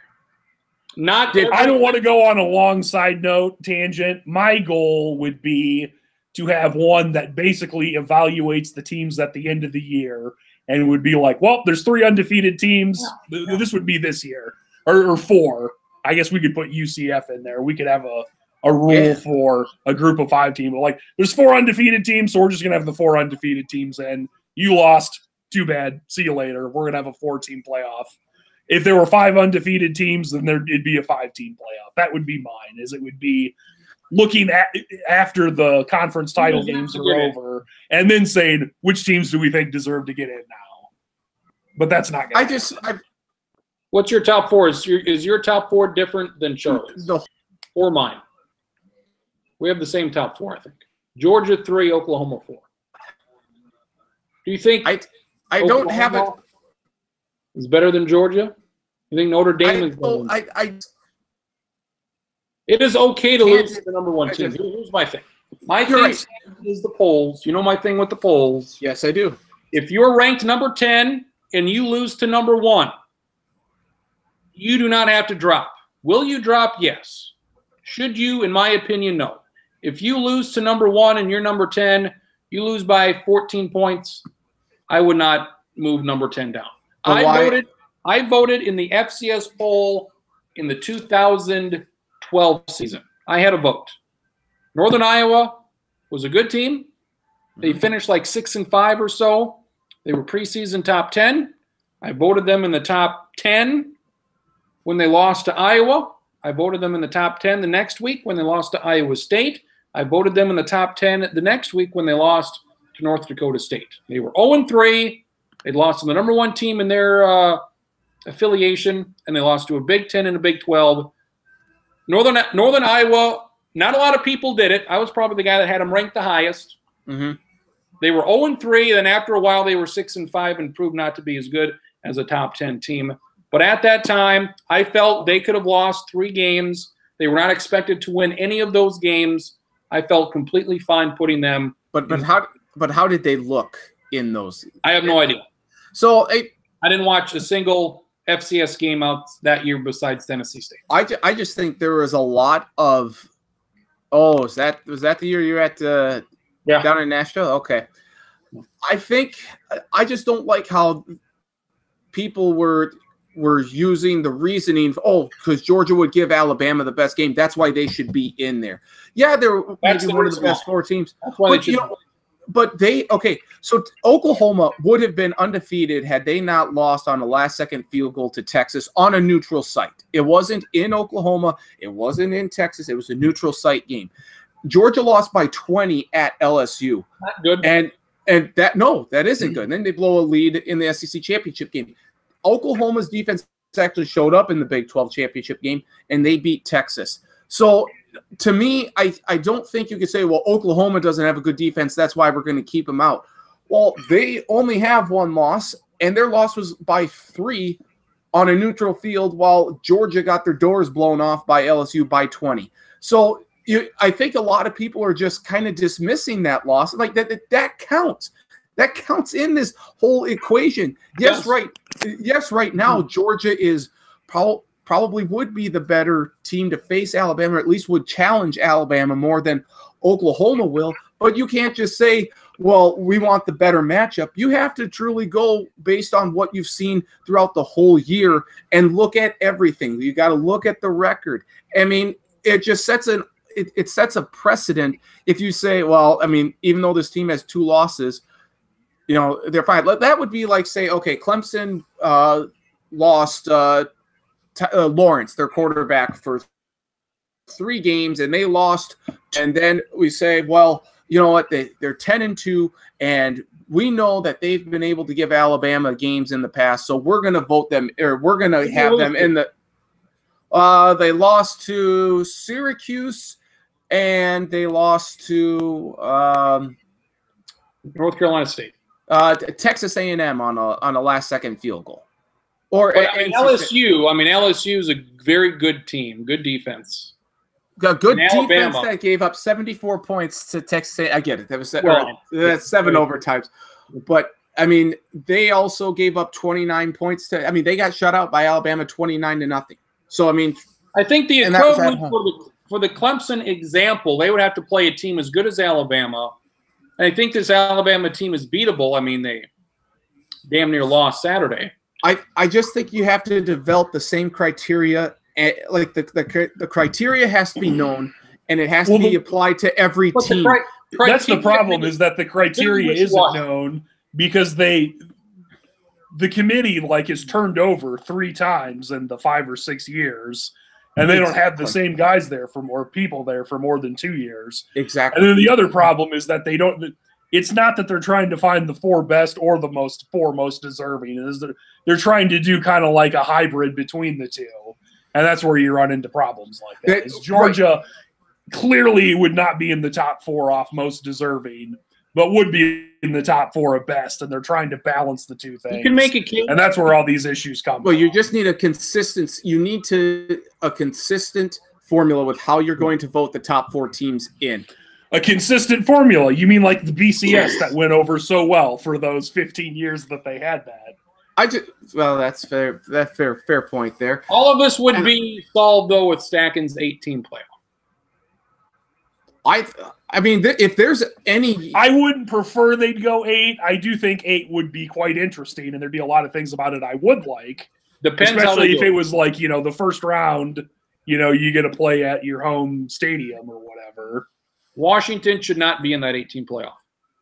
Well, winning a conference title should not guarantee you, if you're a Power 5 team, if you're as shitty as the Pac-12 has been, and you win that conference. If Northwestern would have beat Ohio State, the Northwestern should not automatically. Conference title games should not mean a goddamn thing. I'm okay with conference titles meaning something, but they shouldn't be like automatic bids like basketball, though. Where it's just like, oh no, you're clearly getting in.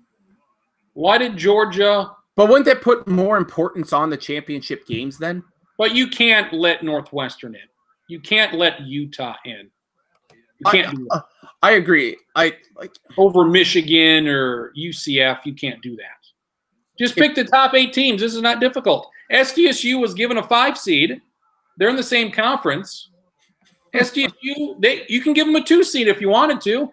Just because 2 teams are in the same conference and they don't win that conference, that does not mean that they don't, well, you didn't win the conference. I mean, the FCS playoffs are a bit long.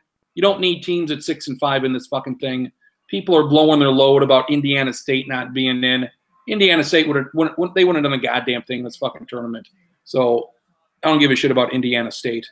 Rapid fire for Stacken. Georgia, Oklahoma. Let's say they play in the Superdome. Who wins? I'd say probably Georgia. Georgia, Notre Dame. Who wins? A little more difficult. These are all in the Superdome? A neutral site. A neutral site? Okay, well, let's say to appease Stacken, let's say they all play in a stadium in Australia. Okay. And if each team has had ample time to adjust. I would disagree with one thing. I think Oklahoma would be more likely to beat Georgia than Notre Dame would this year. I could be wrong. That's the sense I get. I think that Oklahoma's offense is good enough to keep up with anybody, and the only question is how much help are they going to get from their defense? That's a fair point. And it might be they don't get any help, and they might lose by 17. It really, I mean, we're looking at Notre Dame's schedule here, and we thought, oh, this is a very good.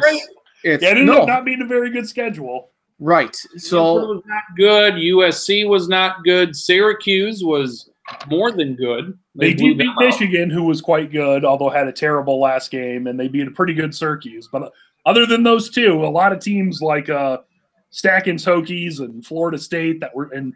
USC and Stanford that were supposed to be pretty good kind of sucked this year. If they would have played, don't forget about Vanderbilt. If they would have played Michigan in week 6 instead of week 1, maybe they don't win that game. But Notre Dame also didn't start Ian Book in that first week either, and so I mean you're looking at different. Okay. Things. I don't know. I just think that there's Ah ha ha, Big Ben, you fuck. Oh, good. I thought there was a flag. What do you think is going to win the Sugar Bowl, Georgia or Texas? Georgia. You think it'll be close? I think Georgia will win. I do think it'll be kind of interesting if it's one of the things where, like Alabama against Oklahoma a few years ago, if Georgia's like, we don't care about this at all, and Texas goes all in, I think it could be interesting then. But if they both show up to play, I would be stunned if Georgia wins by less than like 10. How do you think Oklahoma would do at LSU? I'd say they probably beat LSU. How do you think Georgia would do if they played Oklahoma's schedule?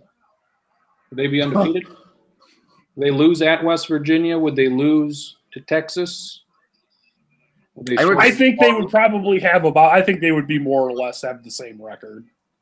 How do you think Oklahoma would do if they played Georgia's schedule? How would Oklahoma do against Florida? Well, they played the SEC. Alabama. They play in the SEC East, so I mean I'd say probably they have one loss. Probably the same. So they beat LSU and lose to Alabama. Yeah, I would say if they lose any game, it'd be the cocktail party. Ohio State. We talked about this early on. Ohio State struggled against bad teams.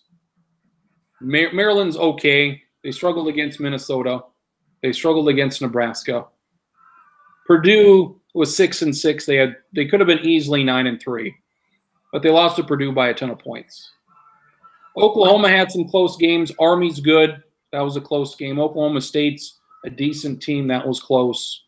Iowa State and all these other teams that were close. So Ohio State and Oklahoma played both close games. The difference is Oklahoma's teams were a little better that they played against. I'm fine if you want to say that, you know what, Oklahoma, giving up 40-plus points in 4 straight games and winning those games. I'm fine if you want to put less value on those wins, but I think it, again, can't – you have to put more weight on who they lost to and where it was than necessarily their wins, if that makes sense. Why did they keep Georgia ahead of Ohio State but not Oklahoma? Is it based on who's better? Or those things we've talked about already at Ohio State did not look good for 4 or 5 games? They didn't even look great in the Big Ten. I mean, it was 24-21 in the third quarter. So, I think that there's a lot to say, like how they're looking at those wins, but they're also looking at arguably if Ohio State doesn't lose to Purdue by 29. I'm gonna switch this stack in. They're in. Okay. I think I know what you're saying. Let's just switch it to, instead of losing by 29 to Purdue, they beat Purdue by 7, and then they lose at Penn State by 6. Yep. Then I'd probably vote Ohio State in over Oklahoma. Because I saw someone bring this up. I think if Purdue would have lost to Penn State and beat Purdue, I think Ohio State would be in the playoff right now. I think you're just you have to. I think that loss is and not just because it was a 6-6 team, but it was because they basically got annihilated. They killed them too. Iowa, a couple of years ago, they got trumped by Iowa, slaughtered. You could look at what Ohio State did in the games against Minnesota and Maryland and whoever else, and you could say, well, Oklahoma has those games against Army and Oklahoma State teams, every single one of those Oklahoma teams are better than every one of those Ohio State teams. Right, but I'm saying you could use that same argument. Like you can kind of negate the wins, but then you're going to look at that one loss, and the Oklahoma loss is a far better loss than Ohio State, which is why Oklahoma is ahead of Ohio State. And then just maybe this is just me personally, but I think also, I mean, there's a few reasons Georgia wasn't in the top 4, but I think one of the reasons is why TCU wasn't in the top 4 the first year. Who is Georgia's best win of the season compared to Ohio State or Oklahoma's best win? Georgia's best win is probably 9-3 Florida, who I think Florida's fine. Like, they're good, but this is not like a great – I mean, if it's not Florida, then it's Kentucky. who I think I don't know if we're all as gung-ho about Krins, but I think we're all on we don't think Kentucky's all that great after all bandwagon. Mm-hmm. They don't have much of an offense apart from that game against Louisville. And Georgia's biggest problem is that they lost to the two best teams they played. Where I think if they would have won one of those and they only had one loss, I think Georgia easily would be in that. I do think at some point a 2-loss team is going to get in, but then you're just going to kind of have to see what pushed them in over the 1-loss. You need everybody to have 2 losses. Although it's worth noting, last year Auburn had 2 losses, and if they would have beat Georgia in the SEC title game, they would have had wins over number 1 at the time Alabama and a top 5 Georgia team. And I think Auburn probably would have got in with 2 losses last year, but they got smoked by Georgia in the SEC title game. So, if Northwestern would have won last night and Texas would have won, I think Georgia would have been in. I think you're probably right, and it would have been quite interesting to see the 2-loss Georgia who didn't win the conference versus undefeated UCF, who's out there starting quarterback. But it would have been – I'm sure everyone would have taken it in stride and there would have been no yelling on the internet and everyone would have been adults about it. But part of me thinks that there would have been some teeth gnashing. Oh, I think you would get a lot of people to say, "Oh, Central Florida undefeated, and you're going to put a 2-loss Georgia team in." I think that didn't win its own conference. Yeah, I think there would be I think they would finish 5th under that scenario. I agree. Would anybody have a problem putting Georgia in? I would not. I would prefer to see UCF in it, but no, I probably wouldn't have. I wouldn't have as big a problem with Georgia getting in ahead of UCF than I would Georgia against Oklahoma. If we want to do percentages again, based on what we've seen here the past 11 months when Georgia and Alabama's played, who's better? I'm going to try to pull something up real quick on my iPad because there is a stat related to that. There's a stat I'm looking at. It's probably the same stat I'm looking at. Is it from The Athletic? No. There are 2 stats that I have. Although it still might be the same stat. Who are you asking who is better? Alabama or Georgia, or like Alabama or Central Florida? And do you think, is Alabama 90 and Georgia 10, or is it 51-49? I think it's 51-49 Alabama. I mean, this Alabama team this year offensively was so good. I mean, they're so much better than they have been in the majority of the Nick Saban years. Their defense, though, I mean, Georgia shut them down for a while. All right, I found this. Krins, I will let you go first. I don't know if ours is the same one or not, but you brought it up, yes, so I will. I have the one that you have. So say that one. So let's stack and guess the number. There have been 290 plays run in the past 2 Alabama-Georgia matchups. Mm-hmm. Of those 290 plays, how many of them do you think Alabama held the lead during? At any point, either they're tied or one team has a lead. Of the 290, how many do you think Alabama had the lead during? Well, if I recall in the championship game, I don't even know if they had the lead, or if they did, it was very brief. And then yesterday had the lead late. So I'm going to say all of 30 plays. 9. 9 plays, or 3%, and Alabama still won both damn games. You want to talk about game control and, who's leading for 3.5, 3 3/4 quarters, who's leading for 60 minutes, and then, Alabama wins. I would put it at 51-49 Alabama.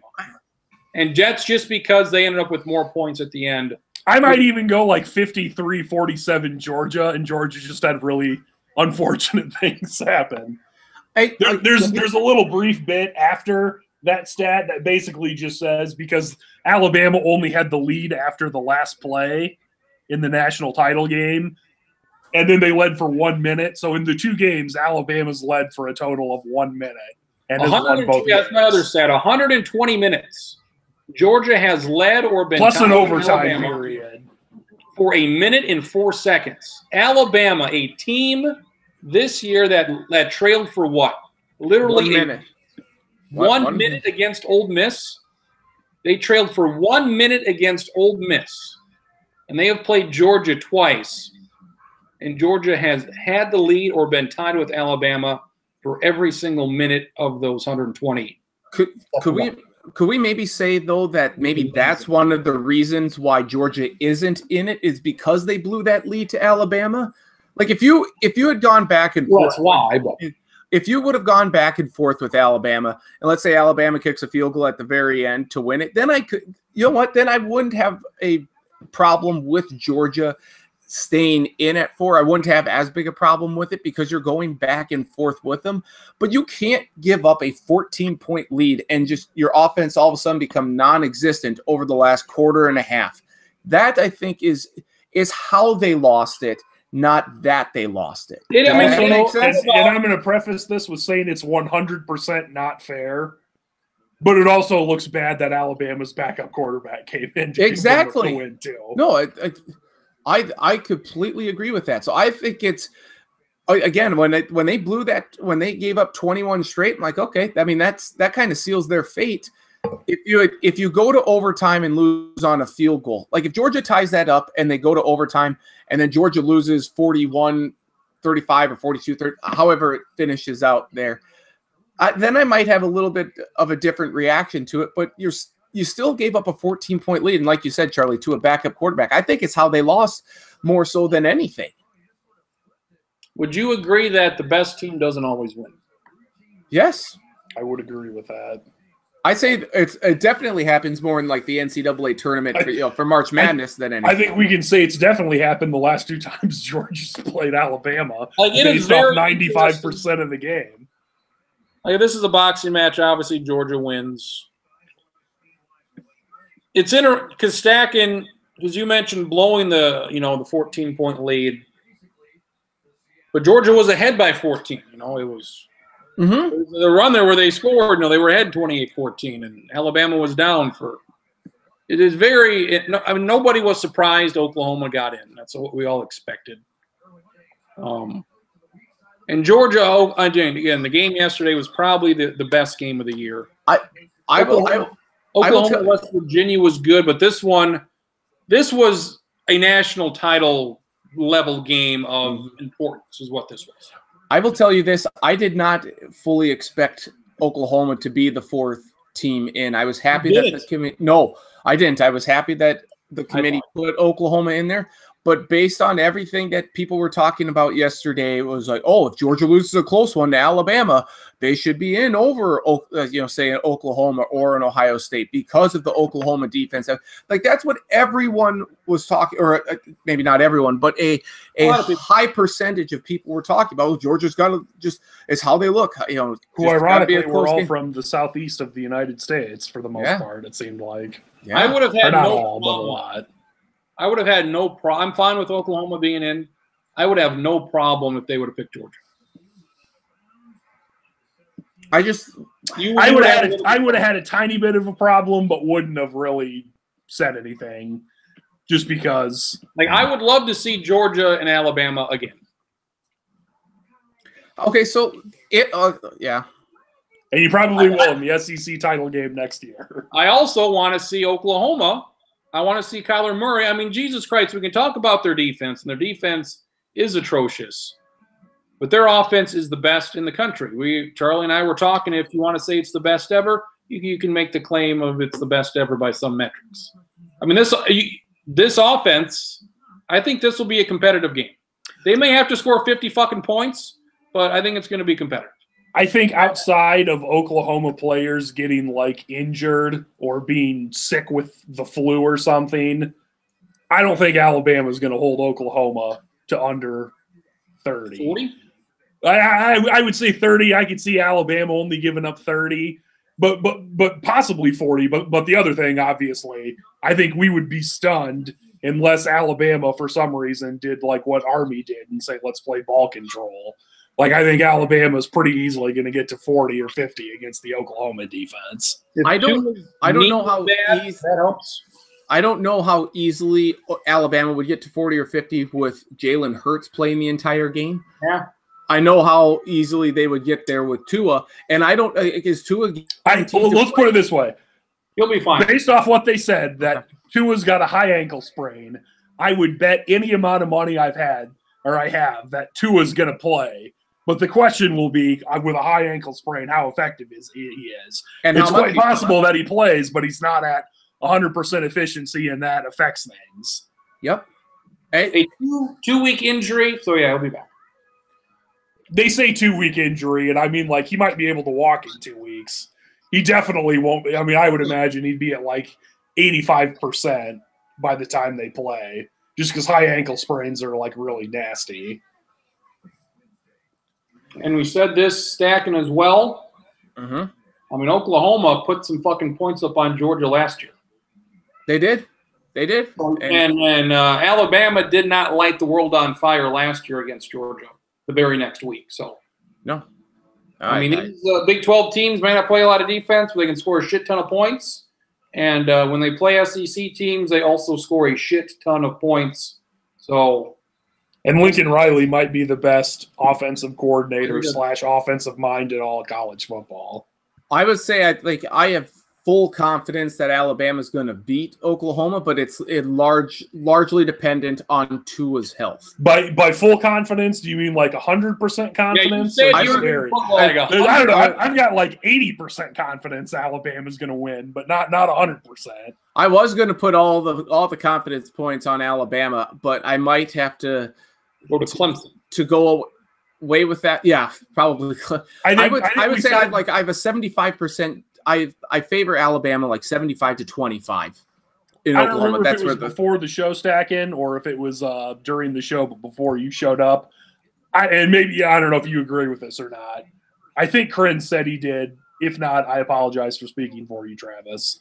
I am more confident that Clemson will beat Notre Dame than I am that Alabama will beat Oklahoma. I think Alabama will beat Oklahoma, but I am very confident that Clemson's going to beat Notre Dame. Especially after seeing Notre Dame barely beat USC. Hey, granted, that's a rivalry game, and you could sometimes take that out of the picture. But yeah, I would tend to agree. I think Clemson. I still think Alabama is going to beat Oklahoma, but it's the number one game of all the bowl games. Yeah. Yep.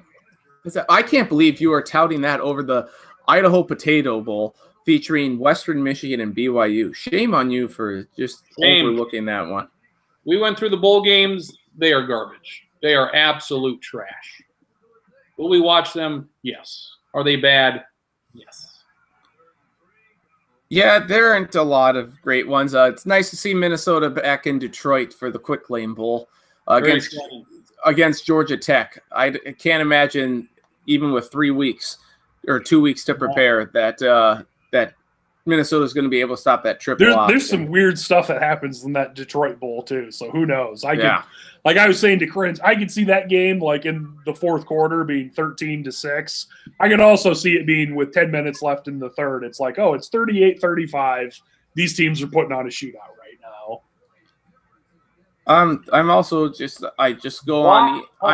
I'm on ESPN right now, ESPN.com, and I see a blurb.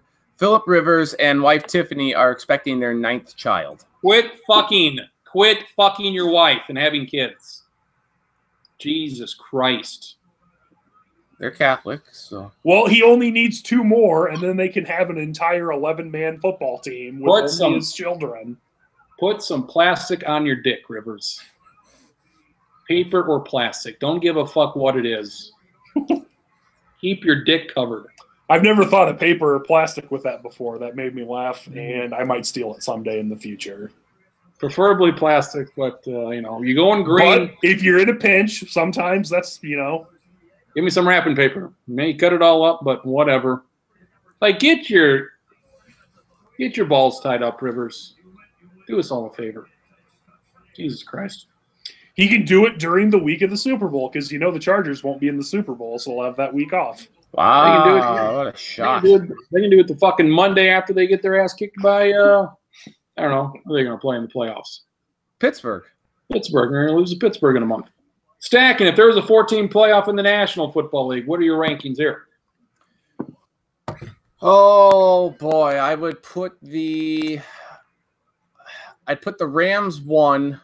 Saints beat the Rams, stacking. They did, but the Saints then laid an egg against the Cowboys. You can't. I'd probably if they win. Then you put the Saints 1. I would. I will put the Saints 2 though ahead of the Chiefs. I will put the Chiefs 3. And I will put the Vikings 4. No, I'm just kidding. Just kidding.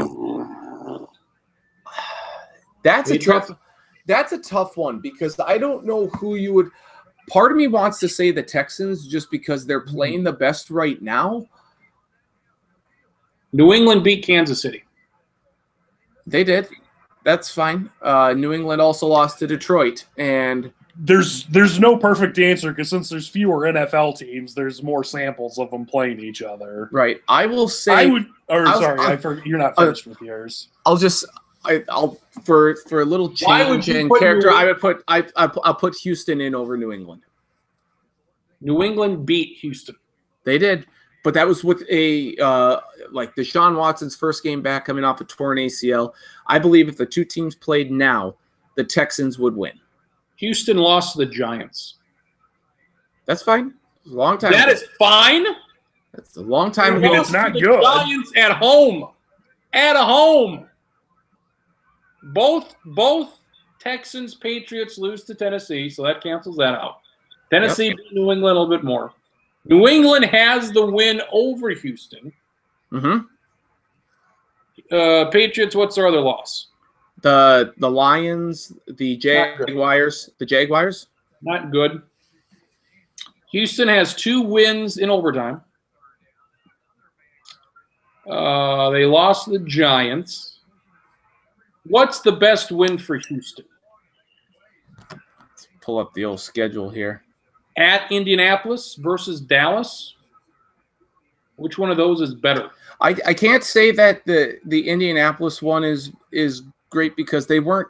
Indianapolis was still finding themselves at the time. If we're going to use this logic here, then yes, I'll have to take the Patriots over the Texans. Patriots beat the Chiefs. Yes, okay. And the Texans. We'll go Patriots. What if I go Saints, Rams, Chiefs,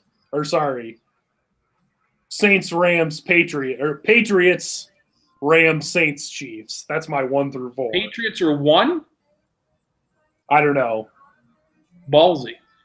It's those 4 teams and the Houstons are my top 5. I can't pick the order. I can't pick the order for any of them. I can't even decide who's number 1. New England has beaten Houston, Kansas City, and the Bears. That's good. They have uncharacteristically lost to some badass teams. That's true. That is true. Also, part of me putting New England as number 1 is like me putting Alabama number 1 whenever we do our preseason football stuff. I hope it's not true, but I've been beaten over the head so many years of like, oh, you picked us to lose? Guess what? We fucking won it all again. I'm just like, oh, thanks. You guys keep doing this. Stacking, have you ever correctly predicted the Super Bowl? Preseason. I don't know, but I have a good shot this year of doing it. Great shot. Yeah, both teams in the conference title game. For on all sides? Well, yeah, Saints Texans, right? I have Saints Texans in the Super Bowl. Yes, I thought you were talking about the conference championship games. What did you have there? You have Rams. I have Texans Patriots. That probably won't happen. And then on the NFC side, what did I have? I think I had Eagles Saints or Rams Saints. I think I had Rams Saints. So Rams Saints. There we go. Sorry, it's taking me a little while here to take. That's fine. Jaguars. Okay, we'll get this here. What are we getting? Well, I'm trying to pull up. I'm trying to pull up Houston's schedule. It's either at Colts or a home win versus Dallas. They won at Washington. No, thank you. Anyways, Charlie. Yes. Why are the Timberwolves better without Jimmy Butler? Sometimes in sports, when someone does not have any interest being near or around a team at all, they're a negative influence, and sometimes you are addition by subtraction. I am not a medical expert, but to use medical terms that are 100% accurate, don't check.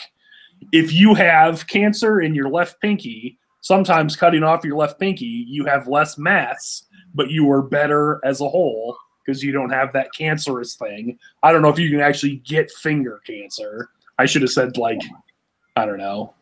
I guess skin cancer on your left pinky, maybe that. Skin.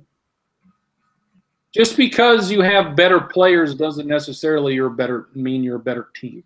There's chemistry and guys getting along, and I don't know how true it is. I've heard people make rumors, not specifically about the Timberwolves this year, but some guys don't get along because other guys sleep with other guys, like wives and girlfriends and side pieces and stuff, and sometimes that brings up issues. And I don't know, maybe that had something to do with it, but even though Jimmy Butler, I think it's safe to say he's a top 15 NBA player, I think almost certainly top 20. An all-star, yep. But by getting rid of him, it's better on the whole for the Minnesota Timberwolves. Tony Towns is playing better. He's become the guy now. Andrew Wiggins is a shit player stacking, an awful player. Derrick Rose has found whatever the fuck he lost 5 years ago. Let me ask you this: what would it take? What else besides Wiggins would it take to get Bradley Beal? Fuck. You could give up guys, but I would not do that. Things are going well. Bob Covington has been a welcomed addition. Towns is your best player. After that, you can make the case Covington is your second best two-way player. Offensively, Rose is your second best player. Wiggins, whatever, doesn't factor in for me at all. I don't know if it would last, but it would be nice if this lasted for Rose just because he's been hurt so many times. It would be nice. So the Butler trade did not work out the first time. Shipping him out of town has seemed to have gone well. What are they? 7-3. Lost to Boston last night. So they were a team that Tibbs was going to get fired, and now 2 weeks later, 3 weeks later, he probably saved his job, and they're probably being like the 7-8 seed. They can continue to win here. So that is good to see. Good to see. I would agree. I really hope Houston continues. They're hot again. They're like I would like to see Houston not make the playoffs. Would I? And it certainly seems like a pretty good possibility that San Antonio doesn't make the playoffs this year, which would be shocking. Yeah. The West is weird this year. We know it's the most loaded conference, but the number of teams that are not playing as well as there's a lot of turmoil in the West. I mean, because Utah hasn't played great. San Antonio, obviously, Houston, even Prince's Nuggets are good. Fuck yeah, get on them Nuggets. Best fucking record in the conference, second best in the league. Fuck yeah, Nuggets. Best, third best point differential. Get on board. Still time for Nuggets. Who's my guy from I forget his name. The guy from the Nuggets from Michigan State. Is it Gary Harris? Gary Harris shooting them threes. He's my guy from the Nuggets. You like it. You know who's the best player in the NBA, though? Bogdan Bogdanovic. Giannis Antetokounmpo. And did I mumble and really quietly say his last name really fast because I'm not sure how to pronounce it?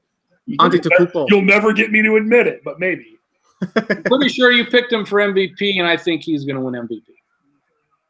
You probably shouldn't lose to the Knicks, though. No, probably shouldn't do that.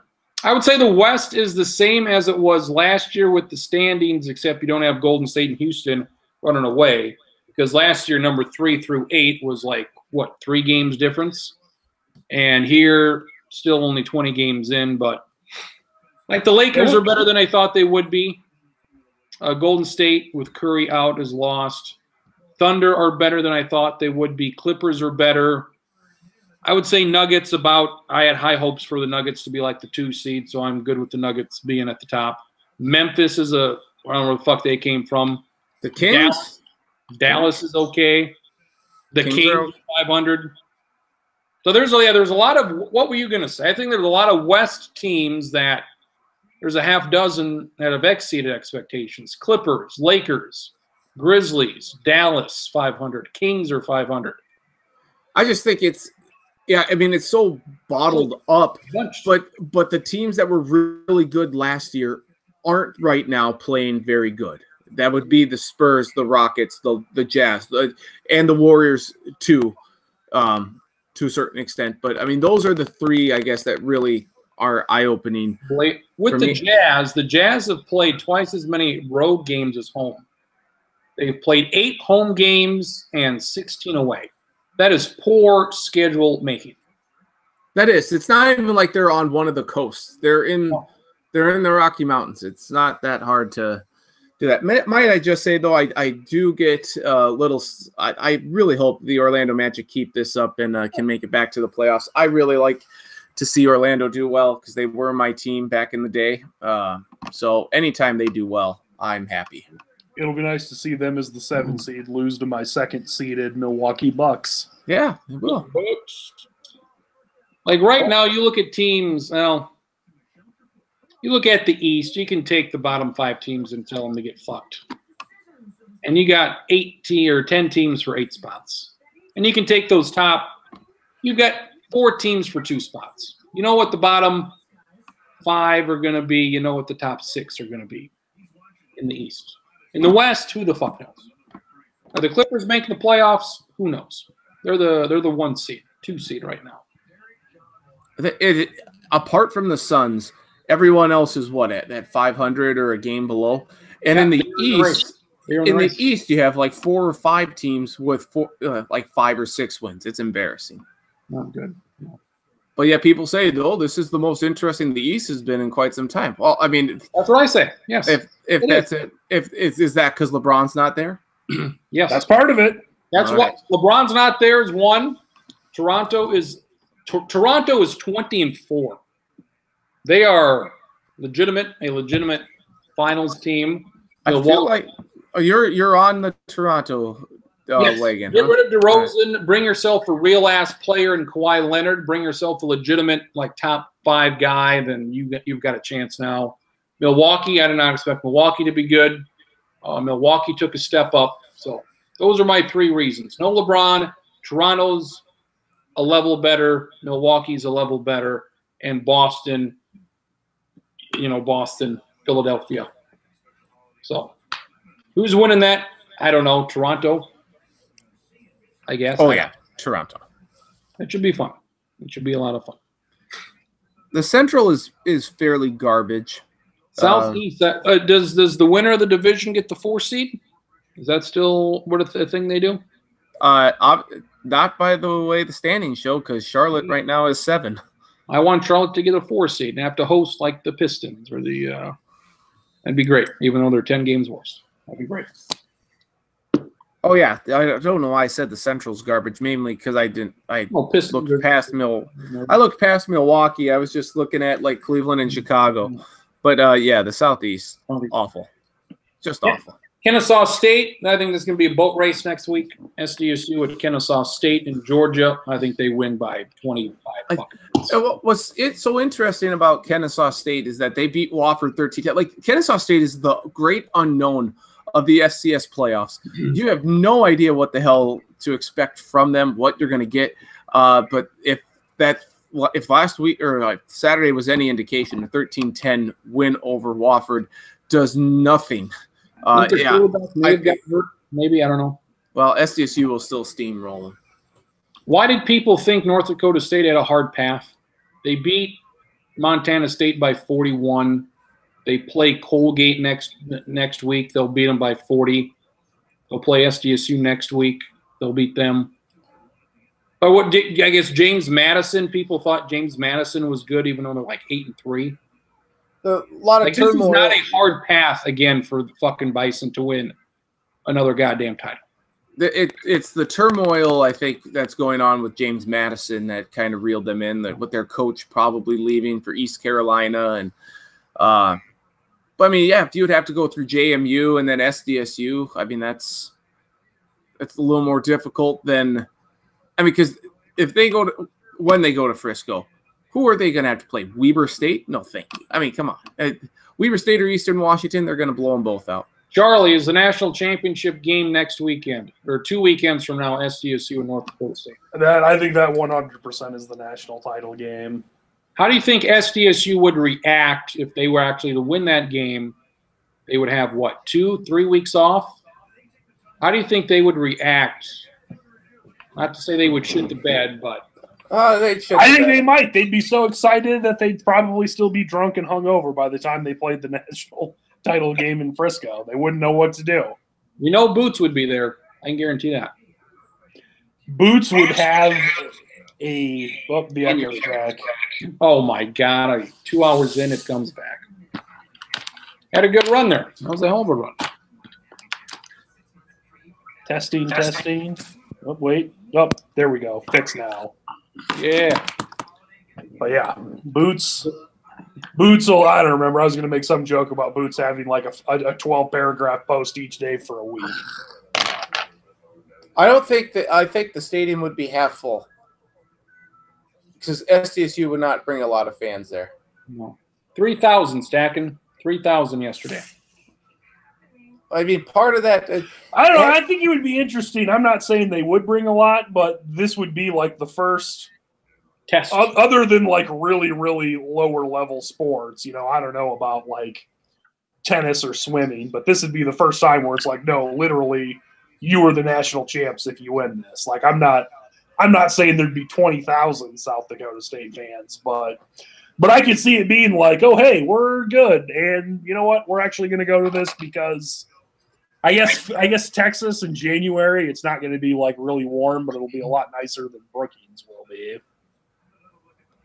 Yeah, I mean, NDSU fans expect to be in Frisco, so they're going to buy up all the tickets.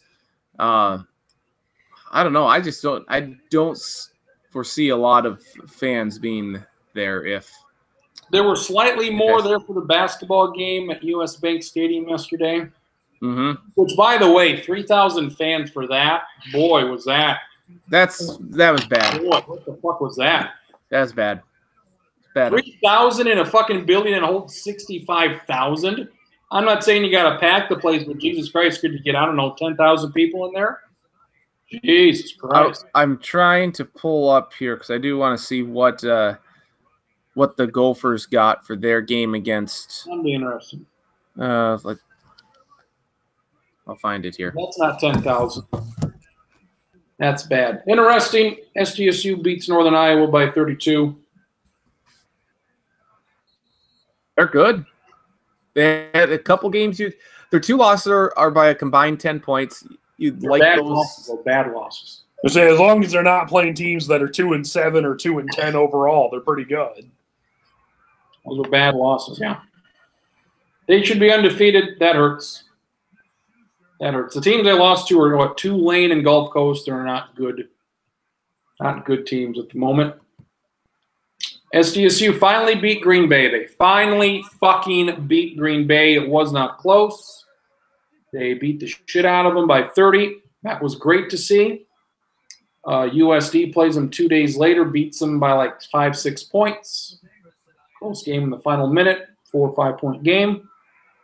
USD beat Northern Iowa a couple nights before that.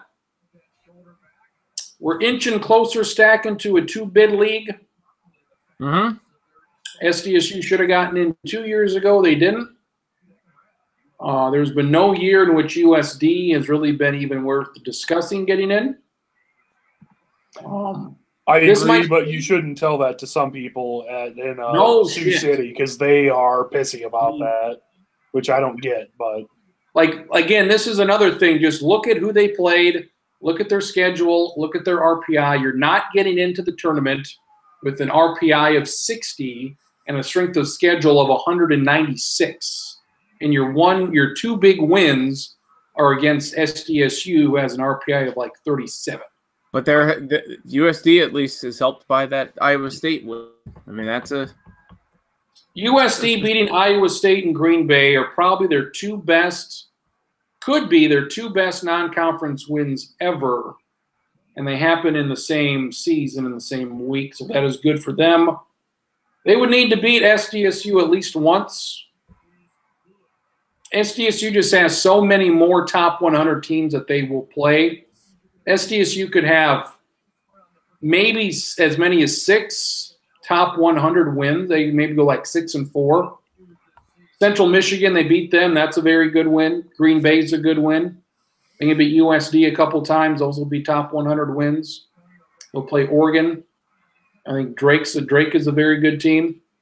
They played Baylor close. I think SDSU women. The Buffalo loss isn't bad either because Buffalo's going to be another good team again this year. 100 top 100 team. So they were a Sweet 16 team last year.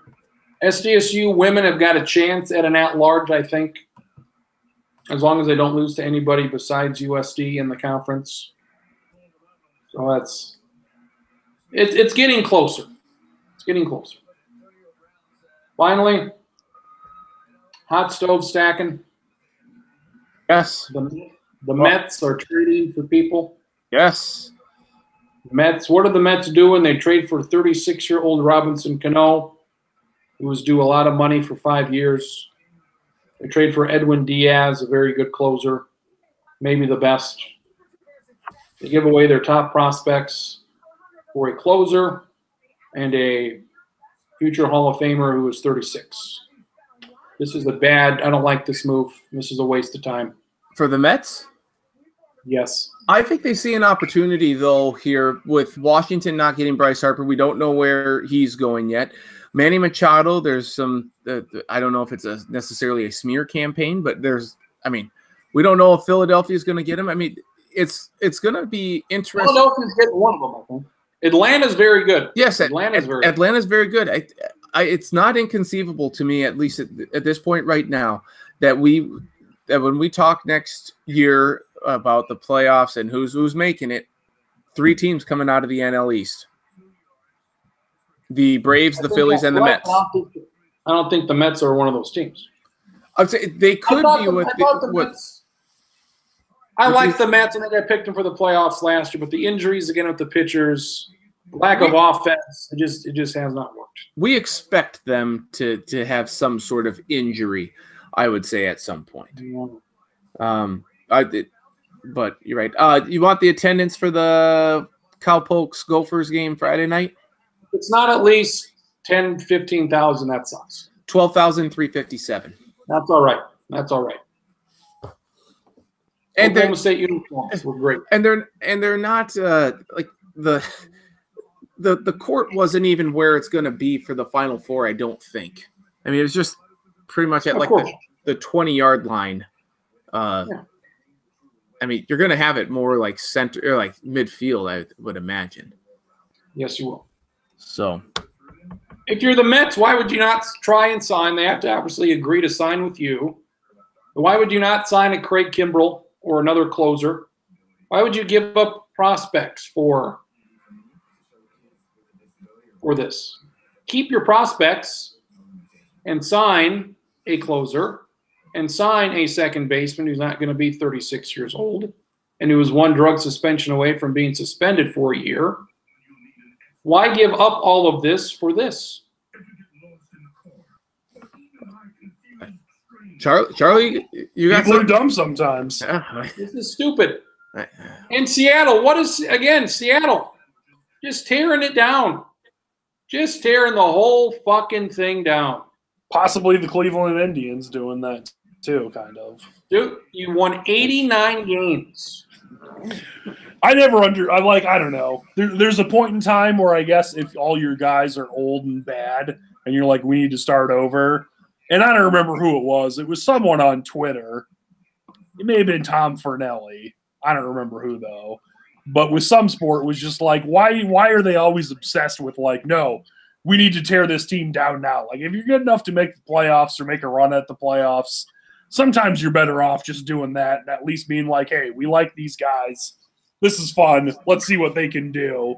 Instead of just being like, nope, let's try to be a year ahead of schedule. Let's start all over and suck for the next 4 years now. So they're kind of pulling a Houston Astro type move, except they aren't trying to hit rock bottom. Is that what I'm understanding? with them, like from the Mets, they got like Anthony Swarzak, who's a good reliever. They got Jay Bruce, who can hit you, you know, in that ballpark. I don't know. They can hit you 25 home runs. So they're getting like above average major league players. If you're going to tear it down, then tear the fucking thing down, sell everybody, and just get a bunch of minor league guys. Don't get guys. You're going to go from an 89 win team to like a 75 win team. If you're going to fucking lose 110 games and get the first pick for like 2 years in a row. Don't say, well, we're going to go from potential wild card team to fourth best team in the division. No, if you're going to suck, suck. But if you're on the come at 90 wins, don't trade away your best pitcher. Don't trade away your closer. Don't trade away your Hall of Fame second baseman. Don't take half measures and don't try to rebuild, but also secretly make the playoffs at the same time, because that doesn't really work. Almost ever. I didn't know they traded King Felix. Oh, dear, yeah, and he's just a fucking he should retire now. He should have retired yesterday. If like that's a guy. You try and trade him away. He's got no value.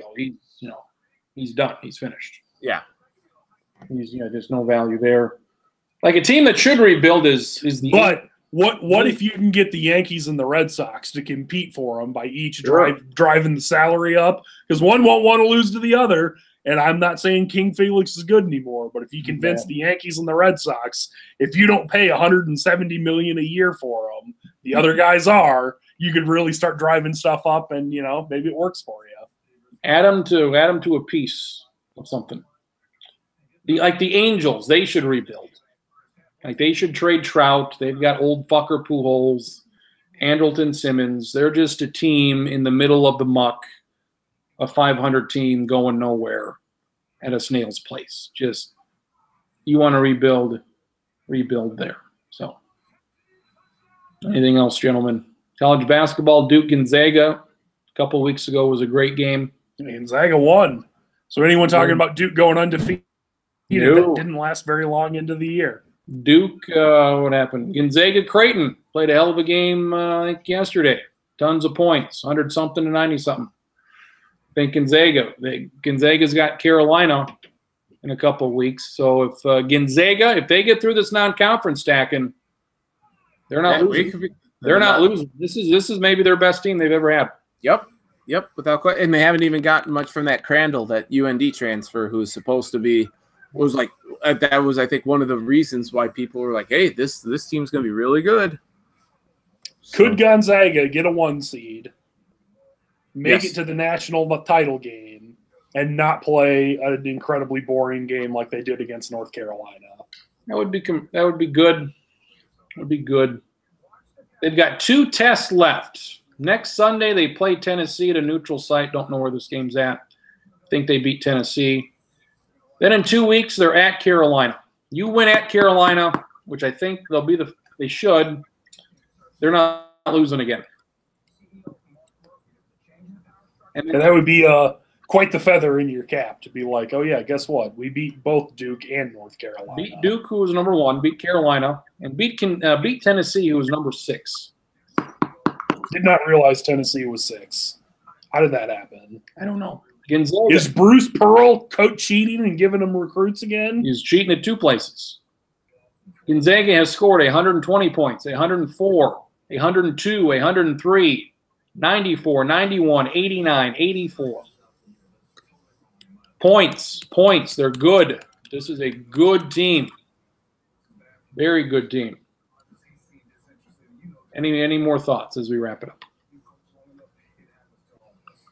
Earlier, Sacken mentioned James Madison lost because their guys leaving to go to East Carolina. Yeah. I just want to say screw you to East Carolina and hope you don't win a game for the next 5 years, because he fired Ruffin McNeil, who I kind of liked, didn't love, but kind of liked, and he was pretty good. And they've been awful since then. And you get what you deserve a lot of times in college sports. Isn't he with Oklahoma doing something? He is their current defensive coordinator, interim coordinator, because Mike Stoops got fired in the middle of the year. Probably a good idea. Well, I think if I believe the JMU coach is the one headed to East Carolina now, so or whoever it was. Yes. You mentioned that, and I forgot who it was that was leaving, but yeah. I hope he's not. I don't say this often. Hope he's not successful there. And I apologize to the gentleman. It's not because of you. It's because of East Carolina.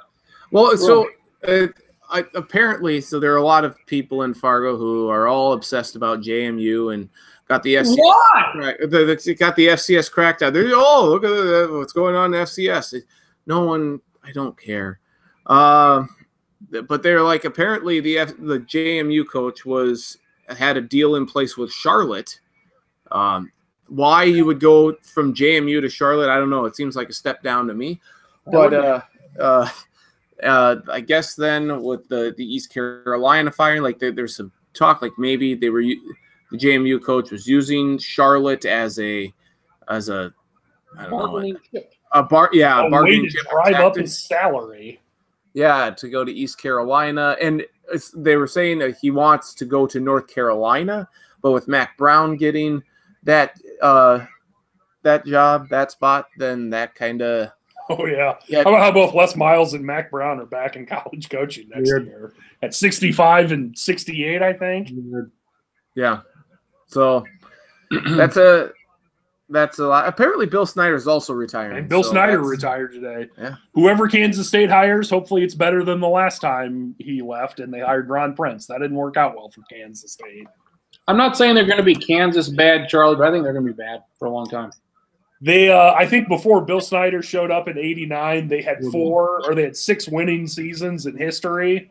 So I agree that I don't think they're going to be Kansas bad, but you got to be good. They got to make a smart hire. If you make a smart hire, I think you could be Texas Tech and kind of flirt with 6-6 in a bowl game each year. But if you make a bad hire like Ron Prince, it's going to be Illinois. Kansas and Kansas State fighting to see who's the worst team in the conference each year. Be like Illinois bad. Maybe Rutgers bad. Oh, Rutgers bad. Stacking, can I interest you Wednesday night? ESPNU, VCU at Texas. No. Shaka, I know it's Smart coaching against his old team. Come on. It's a Shaka Smart Bowl. I might tune in for a little bit, but I'm not going to make it appointment television. I think Mooney's averaging 11 points for Texas Tech. It's not bad. Not great. Buffalo is 7-0, Stacking. Buffalo, 21st century Buffalo basketball.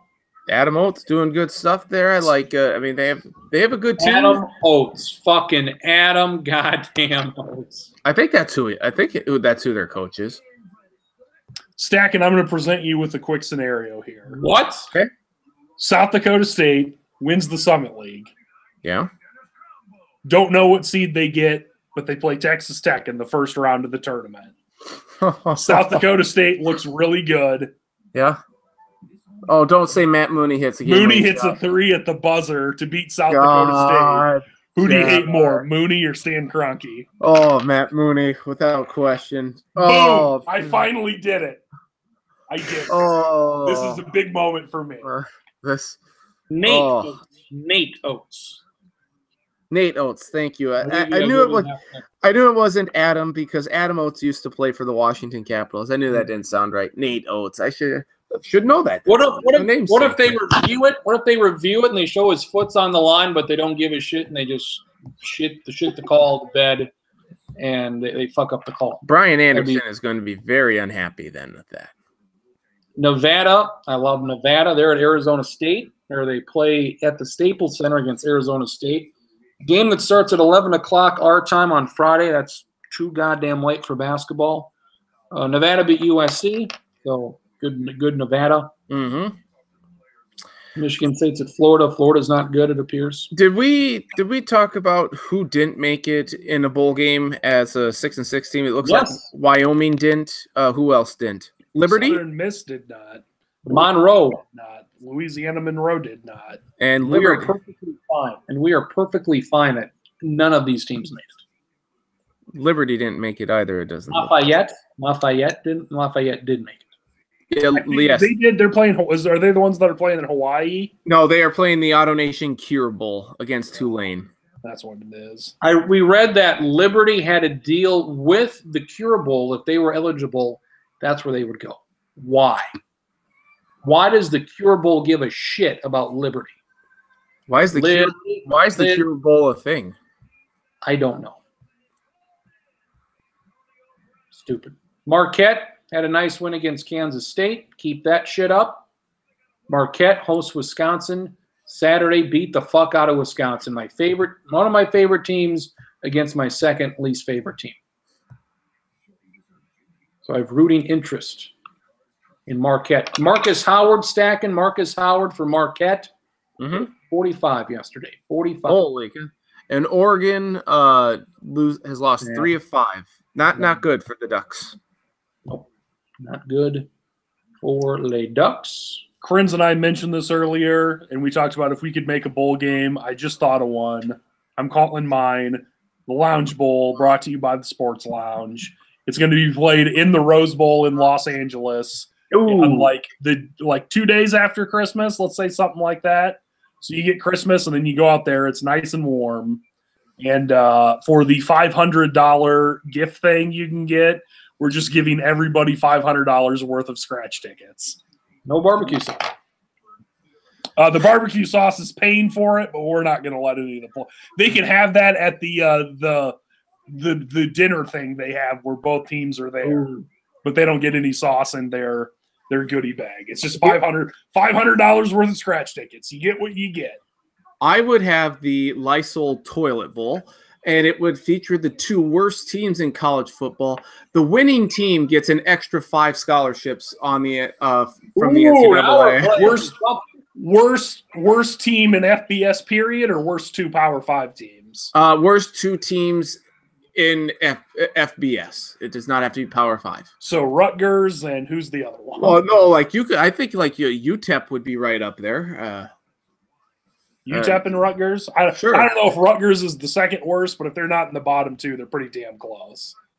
So then the NCAA says this team gets 5 extra scholarships to try and be better. So it's an incentive to win, and plus it'll help so you won't always have the worst teams or the same team be the worst.